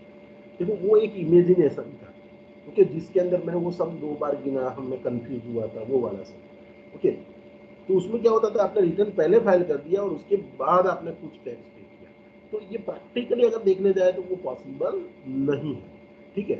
लेकिन फिर भी अगर आपने रिटर्न पहले फाइल किया बाद में टैक्स भरोगे तो अभी सिस्टम अलाउ नहीं करती, बट सी पहले अलाउ करती थी, इसीलिए वो एग्जाम्पल आपको ऐसा करवाया था। अगर प्रैक्टिकली अभी देखने जाओ तो क्या है कि आपको पहले टैक्स भरना है फिर रिटर्न फाइल करना है। ओके, तो see order of adjustment of amount by the assessee. देखो इफ एसेट मतलब self assessment tax is paid, okay, is less than tax, interest and fees, then amount so paid is adjusted towards the fees payable first, interest and balance amount is tax payable. Suppose समझी लो कि તમારે actual tax આવે છે, તમારે actual tax ભરવાનો આવે છે 1,50,000 plus 2,000 રૂપિયા સોરી 5,000 રૂપિયા ફીસ લાગે। ફીસ મતલબ તમે ડ્યુ ડેટ પછી ફાઇલ કરશો તો તમને ફીસ 5,000 અને સપોઝ અમુક 1 કરોડથી વધારે ઇન્કમ હોય તો 10,000 એવું કંઈક મેં ગઈકાલે ભણાવ્યું હતું તમને એ ફીસ। સપોઝ ઇન્ટરેસ્ટ તમારું આવે છે 5,000, એમ કરીને ટોટલ તમારે 1,60,000 ટેક્સ ભરવાનો છે। ઓકે, હવે સપોઝ તમે એક સાઇટની જગ્યાએ સેલ્ફ અસેસમેન્ટ ટેક્સ જે છે તમે એ પે કર્યો, it is less then this amount. ये जो अमाउंट है आपका इस tax plus fees plus interest, ऐसी सिचुएशन आपने क्रिएट की कि आपको टैक्स पे कितना पे करना था 1 साल, आपने पे किया सिर्फ 1,25,000। तो गवर्नमेंट क्या करेगी, आपने 1,25,000 भरा ना, तो गवर्नमेंट क्या करेगी 1,25,000 में से पहले 5,000 फीस के जाएंगे, मतलब फीस ये पहला एडजस्टमेंट वो फीस के साथ गिनेगी। ये 5,000 तुम्हारी फी आई गई, પછી 5,000 તો કે ઇન્ટરેસ્ટ ના આવી ગયા। હવે તમારો બાકીનો ટેક્સ 21 રહેશે, એટલે કે બાકી અમાઉન્ટ રહેશે શાનું રહેશે, ટેક્સનું રહેશે। તો સપોઝ તમે સમજી લો તો એનો મતલબ હવે જે બાકી જે વધ્યા તમારે કેટલા ભરવાનો હતા 1,60 માંથી આ 10 એડજસ્ટ થઈ ગયા, ખરેખર ટેક્સનું અમાઉન્ટ કેટલું હતું 1,50। હવે તમે 1,20 તમારો ટેક્સ ગયો, ઓકે, હજુ તમારે 30,000 ટેક્સ બાકી છે એ તમારે ભરવાનો થશે। એટલે ગવર્મેન્ટ કહેવા અહીંયા પોઈન્ટ શું કહેવા માંગે છે, તમે ઓછા ભર્યા હોય એ પૈસાને પહેલા ફીસ સામે એડજસ્ટ કરશે, પછી ઇન્ટરેસ્ટ સામે એડજસ્ટ કરશે અને પછી ટેક્સ સામે એડજસ્ટ કરશે। That is what this point says. Suppose if SST is paid is less than the tax, interest and fees, then amount can be so paid first adjusted towards the fees। સૌથી પહેલા પૈસા તમારી ફીમાં ગયા એવું માનવામાં આવશે, પછી ઇન્ટરેસ્ટ અને બેલેન્સ અમાઉન્ટ જે છે ટેક્સમાં ભરવામાં આવશે। ओके, सपोज असेसी टैक्स और इंटरेस्ट नहीं पे करता तो क्या कहा जाएगा, if assessee is deemed to be assessee in default, और देखो in such case he is liable to pay tax, interest on fees. तो अगर डिफॉल्ट में आ गया तो उसको टैक्स पे टैक्स भरना पड़ेगा, इंटरेस्ट पे करने, अनपेड टैक्स है वो भी भरना पड़ेगा, उसको इंटरेस्ट भी पे करना पड़ेगा और फीस भी पे करना पड़ेगी। कुछ भी करके गवर्नमेंट आपसे ये पैसा लेगी और लेगी, ठीक है। देखो एक पॉइंट है बेस जजमेंट असेसमेंट किसको कहते हैं। देखो ये बेस जजमेंट असेसमेंट किसको कहते हैं, मैंने आपको बताया कि अगर आपने रिटर्न ऑफ इनकम, देखो अगर आपने रिटर्न ऑफ इनकम अपने टाइम पे नहीं फाइल किया, टाइम पे नहीं फाइल करोगे तो इनकम टैक्स डिपार्टमेंट से आपको नोटिस आएगी, और पर्सनल टू नोटिस टाइम के बाद सपोज मेरे को रिटर्न फाइल करना था 31 जुलाई को, मैंने 31 जुलाई तक रिटर्न नहीं फाइल किया, मुझे नोटिस आएगी गवर्नमेंट की और इनकम टैक्स डिपार्टमेंट से, तो भले आपका ड्यू डेट चला गया लेकिन pursuant to this notice you file your return on और before so and so date. Suppose आपको अक्टूबर की या नवंबर की या तो फिर जनवरी की भी डेट दे सकता है कि અહીંયા ड्यू जो सपोज नोटिसના સંદર્ભમાં તમે રિટર્ન फाइल करो છો ને तो 31/12 પછી પણ તમે फाइल કરી શકો। ओके, तो सपोज आपको बोला कि ये तारीख से पहले आप रिटर्न फाइल करो, आपने पहला ओरिजिनल रिटर्न कब फाइल करना था, आपको ड्यू डेट से पहले, ड्यू डेट से पहले नहीं फाइल किया तो फिर नोटिस इश्यू किया और नोटिस के अंदर बोला कि ये तारीख से पहले भर दो, लेकिन आपने वो नोटिस आया उसकी भी अवगणना की, उसका भी आपने क्या किया, उसका नहीं आपने रिटर्न फाइल ही नहीं किया। तो वो केस में इनकम टैक्स डिपार्टमेंट क्या करता है कि वो आपके पास्ट जो रिकॉर्ड उसके पास है या तो फिर उसके पास जहाँ जहाँ से इंफॉर्मेशन मिली सभी इंफॉर्मेशन का यूज करके वो आपका टैक्स कैलकुलेट करके देगा, सीधा ऑर्डर ही आएगा में भी नहीं जा सकते और they have given you proper authenticity તમે આ સર માઇક ઓફ કરો। तो सी अगर आपने ऐसा नहीं किया है तो ये केस क्या है, ठीक है, वो क्या करेंगे, उसके रिकॉर्ड उसके पास अवेलेबल है, उसके ग्राउंड पे ही आपका असेसमेंट कर देगा। और ऐसा असेसमेंट को क्या कहा जाता है, that is known as the best assessment, तो बेस जजमेंट असेसमेंट। तो बेस जजमेंट असेसमेंट किसको कहते हैं, देखो ये यहाँ बोला है 2 मार्क में, तो जो मैंने बताया वो भी आप डिटेल में लिख सकते हो कि assessee is not file the return on time, okay, और pursuant to the notice, then government or assessing officer में calculate the income based on the past record available to him, that is called the base judgment assessment. Assessing officer can make a total income or loss to the base of his judgment and determine the tax payable by him if assessee has not filed the return under section 139. उसने 139 का return file मतलब time पे नहीं file किया तो, और he does not comply with the notice issue. देखो 143 में नोटिस आया कि आप बुक्स पर आपको अकाउंट दिखाओ और मेरे को इन्फॉर्मेशन, तो इन्फॉर्मेशन आपने नहीं दी, और गवर्नमेंट अगर असेसिंग ऑफिसर ने बोला आप ऑडिट करो, आपने ऑडिट नहीं करवाया, अगर और आप if you are does not complying with the any of this A B C D, okay, कि आपने रिटर्न टाइम पे नहीं फाइल किया या तो फिर नोटिस के संदर्भ में आपको जो भी इन्फॉर्मेशन देनी थी वो नहीं दी, या तो फिर आपने आपको असेसिंग ऑफिसर ने बोला है कि आपको ऑडिट एप्लीकेबल होता है आप ऑडिट करो, आपने ऑडिट नहीं करवाया, या तो फिर आप कोई भी नोटिस जो 143 की नोटिस होती है स्क्रूटिनी असेसमेंट की, उसके अंदर कोई भी नोटिस आई, वो नोटिस का आपने उल्लंघन किया, आपने कुछ नहीं किया, तो असेसिंग ऑफिसर क्या करेगा कि वो अपने आप बेस जजमेंट लेके आपका इनकम डिटरमाइन करेगा और उसके आपका टैक्स भी डिटरमाइन करके सीधा ऑर्डर दे देगा कि भाई आपको इतना टैक्स पे करना है। That is called the best judgement assessment. देखो now the last point is the, ये रिटर्न को वेरीफाई, मतलब देखो कोई भी रिटर्न ऑफ इनकम होता है उस पर साइन करने की होती है।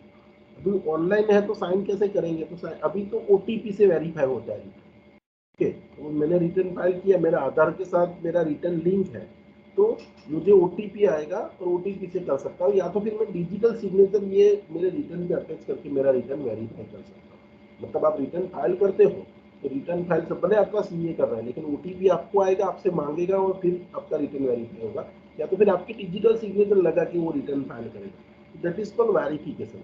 तो आपको वेरिफिकेशन आपका रिटर्न कौन कौन कर सकता है, देखो असेसी अगर इंडिविजुअल है तो वो खुद करेगा, लेकिन देखो अगर वो इंडिविजुअल इंडिया के बाहर है तो कौन रिटर्न वेरीफाई करेगा, तो उसने जिसको भी ऑथोराइज किया, person duly authorize by him, okay, और जिसको आपने वैलिड पावर ऑफ अटर्नी दिया है वो पर्सन आपका रिटर्न वेरीफाई कर सकता है, ओके। सपोज कोई इंडिविजुअल है उसको इनकम आ रही है, सपोज कोई ना नाम है 2 करोड़ 5 करोड़ रुपया पर વ્યાજ આવે છે તેને જ રિટર્ન ફાઇલ કરવાનું હશે, તો સપોઝ એ માણસ મેન્ટલી રિટાયર્ડ છે અને કંઈ ખબર નથી પડતી કે હેન્ડીકેપ છે, he is not able, so in that case देखो if the individual is mentally incapacitated from the acting his affairs, in that case the his guardian or any other person competent to act in his behalf can verify the return। देखो the individual cannot verify the return of income for any other person, so individual cannot verify to, देखो individual can not to verify the return of any other reason, मतलब कोई reason की वजह से आप आपका return नहीं वेरीफाई कर रहे हो, सपोज आप कोई जगह पर फंस गए हो, कोई जगह बीमार हो, कोई सिचुएशन ऐसी है, तो वो केस के अंदर आप किसी को भी अथॉरिटी दे सकते हो, उसको पावर ऑफ अटर्नी दे सकते हो और वो दूसरा बंदा आपके बिहाफ पे वो रिटर्न वेरीफाई कर सकता है। तो हिंदू अनडिवाइडेड फैमिली में रिटर्न को कौन वेरीफाई करेगा, तो कोई भी एडल्ट मेंबर एचयूएफ का है वो रिटर्न को वेरीफाई करेगा। अगर कंपनी है, अगर कंपनी के अंदर मैनेजिंग डायरेक्टर है तो managing director can verify, but if there is in the company में डिफॉल्ट सूच है कि मैनेजिंग डायरेक्टर જ रिटर्न वेरीफाई करे, तो सपोज कंपनी में मैनेजिंग डायरेक्टर નથી तो कौन रिटर्न वेरीफाई करશે, तो director. Suppose company is a non resident, non resident मतलब वो कंपनी फॉरेन में है, उसकी एक ब्रांच इंडिया में, ओके, और वो ब्रांच से बिजनेस कर रही है, कंपनी का तो सब रिप्रेजेंटेटिव फॉरेन में बैठते हैं, तो इसको इंडिया में जिसको भी ऑथोराइज किया है पावर ऑफ अटर्नी देके वो पर्सन रिटर्न को वेरीफाई कर सकता है। सपोज कंपनी जब लिक्विडेशन में चली जाती है, देखो मैंने आपको क्या बोला, कंपनी के केस में कंपनी जब तक बंद नहीं हो जाए, liquidation is all together different thing, okay. Liquidation क्या है, लिक्विडेशन मतलब कंपनी को बंद करने का प्रोसेस चालू होता है, okay, it is called liquidation, okay, and winding up मतलब उसका वाइंडिंग अप बंद करने का प्रोसेस, ओके, उसको हम कहेंगे लिक्विडेशन। और वाइंडिंग अप में कंपनी मतलब बंद नहीं हुई, बंद होने का प्रोसेस चालू है, okay, that is called, that process is known as either winding up or it is known as the liquidation, okay. Now once the company is wound up, okay, तो उसके बाद कंपनी का अस्तित्व खत्म हो जाता है, लेकिन जब तक वो वाइंडिंग अप का प्रोसेस चालू है तब तक देखो कंपनी असेट बेचेगी उसकी, वहां से कैपिटल गेन हो सकता है, या तो फिर लॉस भी होता है तो लॉस भी फाइल करना होता है। वो केस के अंदर कंपनी के डायरेक्टर तो इन्वॉल्व नहीं हो सकते। जब कंपनी वाइंडिंग अप में जाती है तो पूरा कंपनी का पावर लिक्विडेटर ले लेता है, तो liquidator can verify the return, okay. Now companies management is taken over by the government. Suppose कोई कंपनी फ्रॉड कर रही है और उसका पूरा मैनेजमेंट गवर्नमेंट ने ले लिया, ओके, तो ऐसे केस के अंदर उसका जो गवर्नमेंट का प्रिंसिपल ऑफिसर होगा, that person will verify the return. when the अगर कंपनी एनसीएलटी में, देखो इंसॉल्वेंसी एंड बैंक्रप्सी कोड जो है हमारा, उसके अंतर्गत कंपनी एनसीएलटी में है, मतलब इंसॉल्वेंसी प्रोसेस में है। मतलब आपने क्या किया कि आपने किसी का पैसा नहीं दिया, उसने आपके सामने केस ठोक दिया कि भाई ये मेरा पैसा नहीं दे रहा है, तो NCLT can declare you as a insolvent. और इंसॉल्वेंट जब आप डिक्लेयर करते हो तो इंसॉल्वेंसी के केस के अंदर वो कंपनी का पूरा अफेयर है ना, इंट्रीम मतलब इंसॉल्वेंसी प्रोफेशनल के पास चला जाता है। तो इंसॉल्वेंसी प्रोफेशनल जो होगा आपका, that person will verify the return, okay. अगर फर्म है और एलएलपी है, तो अगर कंपनी का फर्म है तो एलएलपी है, तो फर्म और एलएलपी में जो उसका मैनेजिंग पार्टनर होगा वो, अगर मैनेजिंग पार्टनर नहीं है तो कोई भी पार्टनर, लेकिन minor can not verify the return. और एलएलपी के अंदर कोई भी पार्टनर रिटर्न को वेरीफाई कर सकता है। अगर लोकल अथॉरिटी है तो लोकल अथॉरिटी में गवर्नमेंट ने जिसको प्रिंसिपल ऑफिसर बनाया वो, पॉलिटिकल पार्टी में कौन वेरीफाई कर सकता है, तो उसका सीईओ। अगर कोई एसोसिएशन है तो एनी मेंबर और principal officer of that association can verify return. और कोई भी एनी अदर पर्सन है, वो पर्सन खुद कर सकता है या तो फिर उसका एजेंट रिटर्न को वेरीफाई कर सकता है। तो these are the provisions related to the verification of return of income, okay. So all the points related to this unit 4, okay, that is in the 9th page I have given, and all 9 pages I have discussed with you, okay. You have to prepare, देखो पूरा theoretical है, अच्छे से पढ़ना। और exam में suppose इसकी short note आती है, उसके रिलेटेड कोई क्वेश्चन आता है, तो ये सभी क्वेश्चन का आंसर आपको एक कोई स्पेसिफिक, सपोज बोला है शॉर्ट नोट, तो सिर्फ शॉर्ट नोट लिख के मत छोड़ना, उसके रिलेटेड मैंने काफी सारे एग्जाम्पल आपको ये मटेरियल में करवाए। You give some example and elaborate this question, then you will get the 15 out of 15, okay. मैं ऐसा नहीं बोल रहा हूँ, देखो कि थियरी में पूरे मार्क्स नहीं आ सकते। अगर आपने परफेक्ट लिखा है, प्रॉपर एग्जाम्पल कोट किए हैं, अगर 5 मार्क का वेटेज है तो 5 मार्क जितना लिखा है, जितना मटेरियल में लिखा है उतना लिखा है, तो you will get 15 out of the 15 also in spite of this is a theory, okay.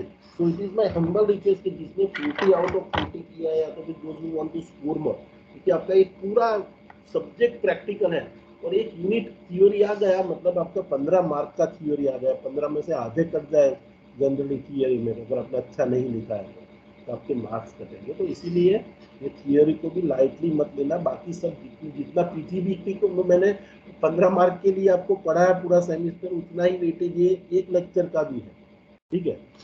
तो don't take it lightly, because इसका भी वेटेज 15 मार्क का रहेगा और पीजीबीटी के एग्जाम्पल का भी। એવું નથી કે પછી આખો દાડો પીજીબીટી લઈને બેસી રહેવાનું, આનું પણ વેટેજ એક્સ્ટ્રા। હવે એક્ઝામના એંગલથી હું તમને વાત કરું છું, એક્ઝામમાં આની પણ એટલું જ મહત્વનું છે, તો એ રીતના પ્રિપેર કરશો। સો with this your unit 4 is also over, and finally I can say, or I can take a breath that your syllabus is over, okay. Sir Yes. Sir ये रिटर्न्स के और ये सब के सेक्शंस लिखने पड़ेंगे अगर शॉर्ट नोट आई तो? इसको जो पॉपुलर सेक्शन में लाइक 139 सेक्शन 1, ये सब आप लिखोगे, कोड करोगे, दैट इज गुड। अगर नहीं कोड किए उसके ग्राउंड पे आपके मार्क्स नहीं कटेंगे, ठीक है, इसके ग्राउंड पे मार्क नहीं कट होंगे। लेकिन सपोज समझ लो मटेरियल में ही सेक्शन लिखा है, लाइक सपोज अभी आपको मैंने ये बी रेटेड रिटर्न अभी पढ़ाया, बी रेटेड नहीं, ये रिवाइज रिटर्न पढ़ाया, सॉरी। तो यहाँ पे कोई जगह पे सिर्फ सेक्शन का रेफरेंस लिख के छोड़ दिया है, ओके। तो वहां पे आपको सेक्शन लिखोगे, तो suppose best judgment and assessment और इज अंडर सेक्शन 144, वो पॉपुलर सेक्शन है, तो आप लिखो, और notice under section 142 sub section 3 is receive, जैसे सेक्शंस आप लिखोगे तो it will you will be in a position to impress the examiner. Okay, compulsory नहीं है, लेकिन आप लिखोगे तो अच्छी चीज है, पर એવું પણ નથી કે સેક્શન ગોખવાની અંદર તમે તમારું કન્ટેન્ટ ભૂલી જાઓ, એવું ના કરશો. પોસિબલ है, लिखिए, नहीं लिखोगे चलेगा, कोई प्रॉब्लम नहीं है, but if possible try to mention the section, so you will be in a position, because see, I will not check your papers, someone else will also check your papers. Okay, so you should be in a position to impress that person. Okay, मेरे को तो पता चलेगा आपने कुछ मतलब गलत लिखा है, लेकिन someone else is also checking the paper, तो उसको भी पता चलना चाहिए कि भाई इसको पता है कि जो पूछा है वही लिखा है. तो सत्य हो, पॉसिबल हो तो लिखिए, नहीं याद रहते नहीं लिखिए, कोई प्रॉब्लम नहीं, इसके ग्राउंड पे आपके मार्क नहीं कटेंगे. ठीक है, एनी अदर क्वेश्चन?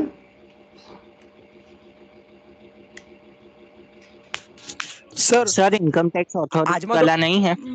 ના, એ નથી, બસ આટલું જ છે બેટા. કે આપણે જો ઓકે આપણા સિલેબસમાંથી બે ચેપ્ટર નાના નાના છે, એક ડિડક્શન્સ વાળું એ નથી કરાયું. ઓકે, ડિડક્શન્સ આમ જોવા જઈએ તો મોટું ચેપ્ટર કહેવાય, પણ મોટાભાગના ડિડક્શન્સ તમે થર્ડ યર બીકોમમાં ભણીને આવો છો, અને ઘણા બધા જે ટેક્સ પ્લાનિંગના રિલેટેડ ડિડક્શન છે, 80H to 80 RRB, that you will going to learn in your MCOM final.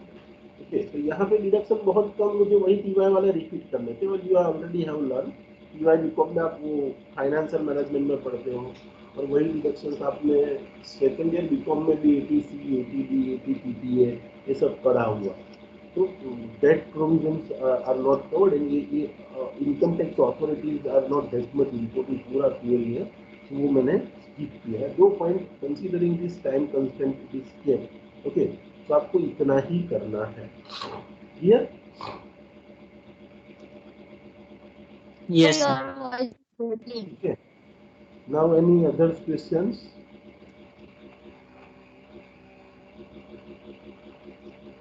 किसी को कोई क्वेश्चन है अभी? No, sir. Most, No, sir sir. suppose this is my Sir. last question today. If you don't have any other question, કાલથી આપણે નહીં મળીએ બેટા. સર હા, સર આજનું તો ક્લિયર છે, પણ સર ખાલી કાલનું એક પ્રોબ્લેમ છે સર, ખાલી સેક્શન 234B નું સર એક વખત ખાલી હાઇલાઇટ કરાવશો સર ખાલી? 234B. સર થોડું ખાલી હાઇલાઇટ કરી દો એક વખત, ખાલી જરાક આઈડિયા આવી જાય ફરી એક વખત. 234B એવું કહે છે બેટા, કે 234B એવું કહે છે કે તમે તમારો વર્ષમાં જે એડવાન્સ ટેક્સ ભરવો જોઈતો હતો, એ એડવાન્સ ટેક્સ તમારા અસેસ ટેક્સ કરતાં 90% કરતાં ઊંચો છે, તો you are liable to pay the interest under section 234B. Okay, 234B what it says, ये हो रहा 234B. देखो, आपने एडवांस टैक्स या तो भरा ही नहीं, या तो फिर भरा है जो वो आपके असेस टैक्स के 90% से कम है, तो वो केस में आपको इंटरेस्ट पे करना पड़ेगा. कितने पीरियड का इंटरेस्ट पे करना पड़ेगा? देखिए, interest you are suppose to pay for the from the first day of the assessment year till the date of you, कौन से पीरियड का देखो, you are supposed to pay the interest from the first day of the relevant assessment year till the date of determination of total income. मतलब जब तक income tax officer आपका assessment complete नहीं करता, उस डेट तक का इंटरेस्ट आपको पे करना पड़ेगा, अगर आपने एडवांस टैक्स कम पे किया है तो समझ लो कि मुझे एक्चुअल टैक्स पे करना था 50,000, और मैंने एडवांस टैक्स जो मैंने पे किया है सिर्फ 25,000 पे किया. तो देखो, एडवांस टैक्स पेएबल ખરેખર મારે કેટલો ભરવો જોઈતો તો 50,000 જેટલો, પણ મેં ડ્યુરિંગ ધ પ્રીવિયસ યર ઓછું એસ્ટિમેટ કરીને ઓછો ટેક્સ પે કર્યો. ઓછું એસ્ટિમેટ કરીને ઓછો ટેક્સ પે કર્યો એટલે ગવર્મેન્ટને પ્રીવિયસ યરમાં જે ટેક્સ મળવો જોઈતો હતો એ તમે ઓછો ભર્યો, તો ગવર્મેન્ટ તમારી પાસે અસેસમેન્ટ યરના પહેલા દિવસથી લઈને જ્યાં સુધી તમારું અસેસમેન્ટ કમ્પ્લીટ નહીં થાય ત્યાં સુધી એટલા બધા મહિનાનો 1% રેટથી ઇન્ટરેસ્ટ લેશે. ઓકે, હવે સમજી લો કે સપોઝ તમે ડ્યુરિંગ ધી અસેસમેન્ટ યર તમે ટેક્સ ભરી દીધો, અસેસમેન્ટ તમારું પછી પૂરું થવાનું, પણ તમે અસેસમેન્ટ यार पहला सेल्फ असेसमेंट टैक्स भरे एंड इट इज मोर, मतलब आपने पूरा जो भी डिफरेंस था वो पे कर दिया, तो वो केस में क्या होगा, वो डेट तक आपको इंटरेस्ट लगेगा। ठीक है, अगर आपने सेल्फ असेसमेंट टैक्स पे कर दिया तो वो डेट तक का इंटरेस्ट लगेगा। So that is the point. Okay, so this is what section 234B is। Okay, understood? Yes sir, done sir, yes sir. Okay, ये थियोरी 234 देखो, मैं I was not expecting this question, but I was expecting this question related to the what? બસ અમારું છેલ્લું lecture છે, કાલે આપણે મળવાના નથી। છેલ્લા લેક્ચરમાં આર યુ એક્સપેક્ટિંગ કે ભાઈ એક્ઝામમાં કેવું આવશે શું આવશે એ તો કહો। हाँ सर एज કહેવાના હતા સર પેપર સ્ટાઇલ को हाँ सर, ये તો सर। કહેવાના હતા પેપર સ્ટાઇલ આપો। તો રાહ જોઈને બેઠા છીએ ક્યારના। सर आज छेल्ला દિવસ છે તો બધાને ખુશ કરી નાખો સર। देखो यस सर। देखो, जो आपको पढ़ाया उसमें से आएगा, उसके बाद कुछ नहीं आएगा। This is a first statement. ठीक है, नाउ तो ये लेक्चर मेरा यूट्यूब पे जाएगा, तो I will stop the recording. ठीक है, हाँ, तो सही। स्टॉपिंग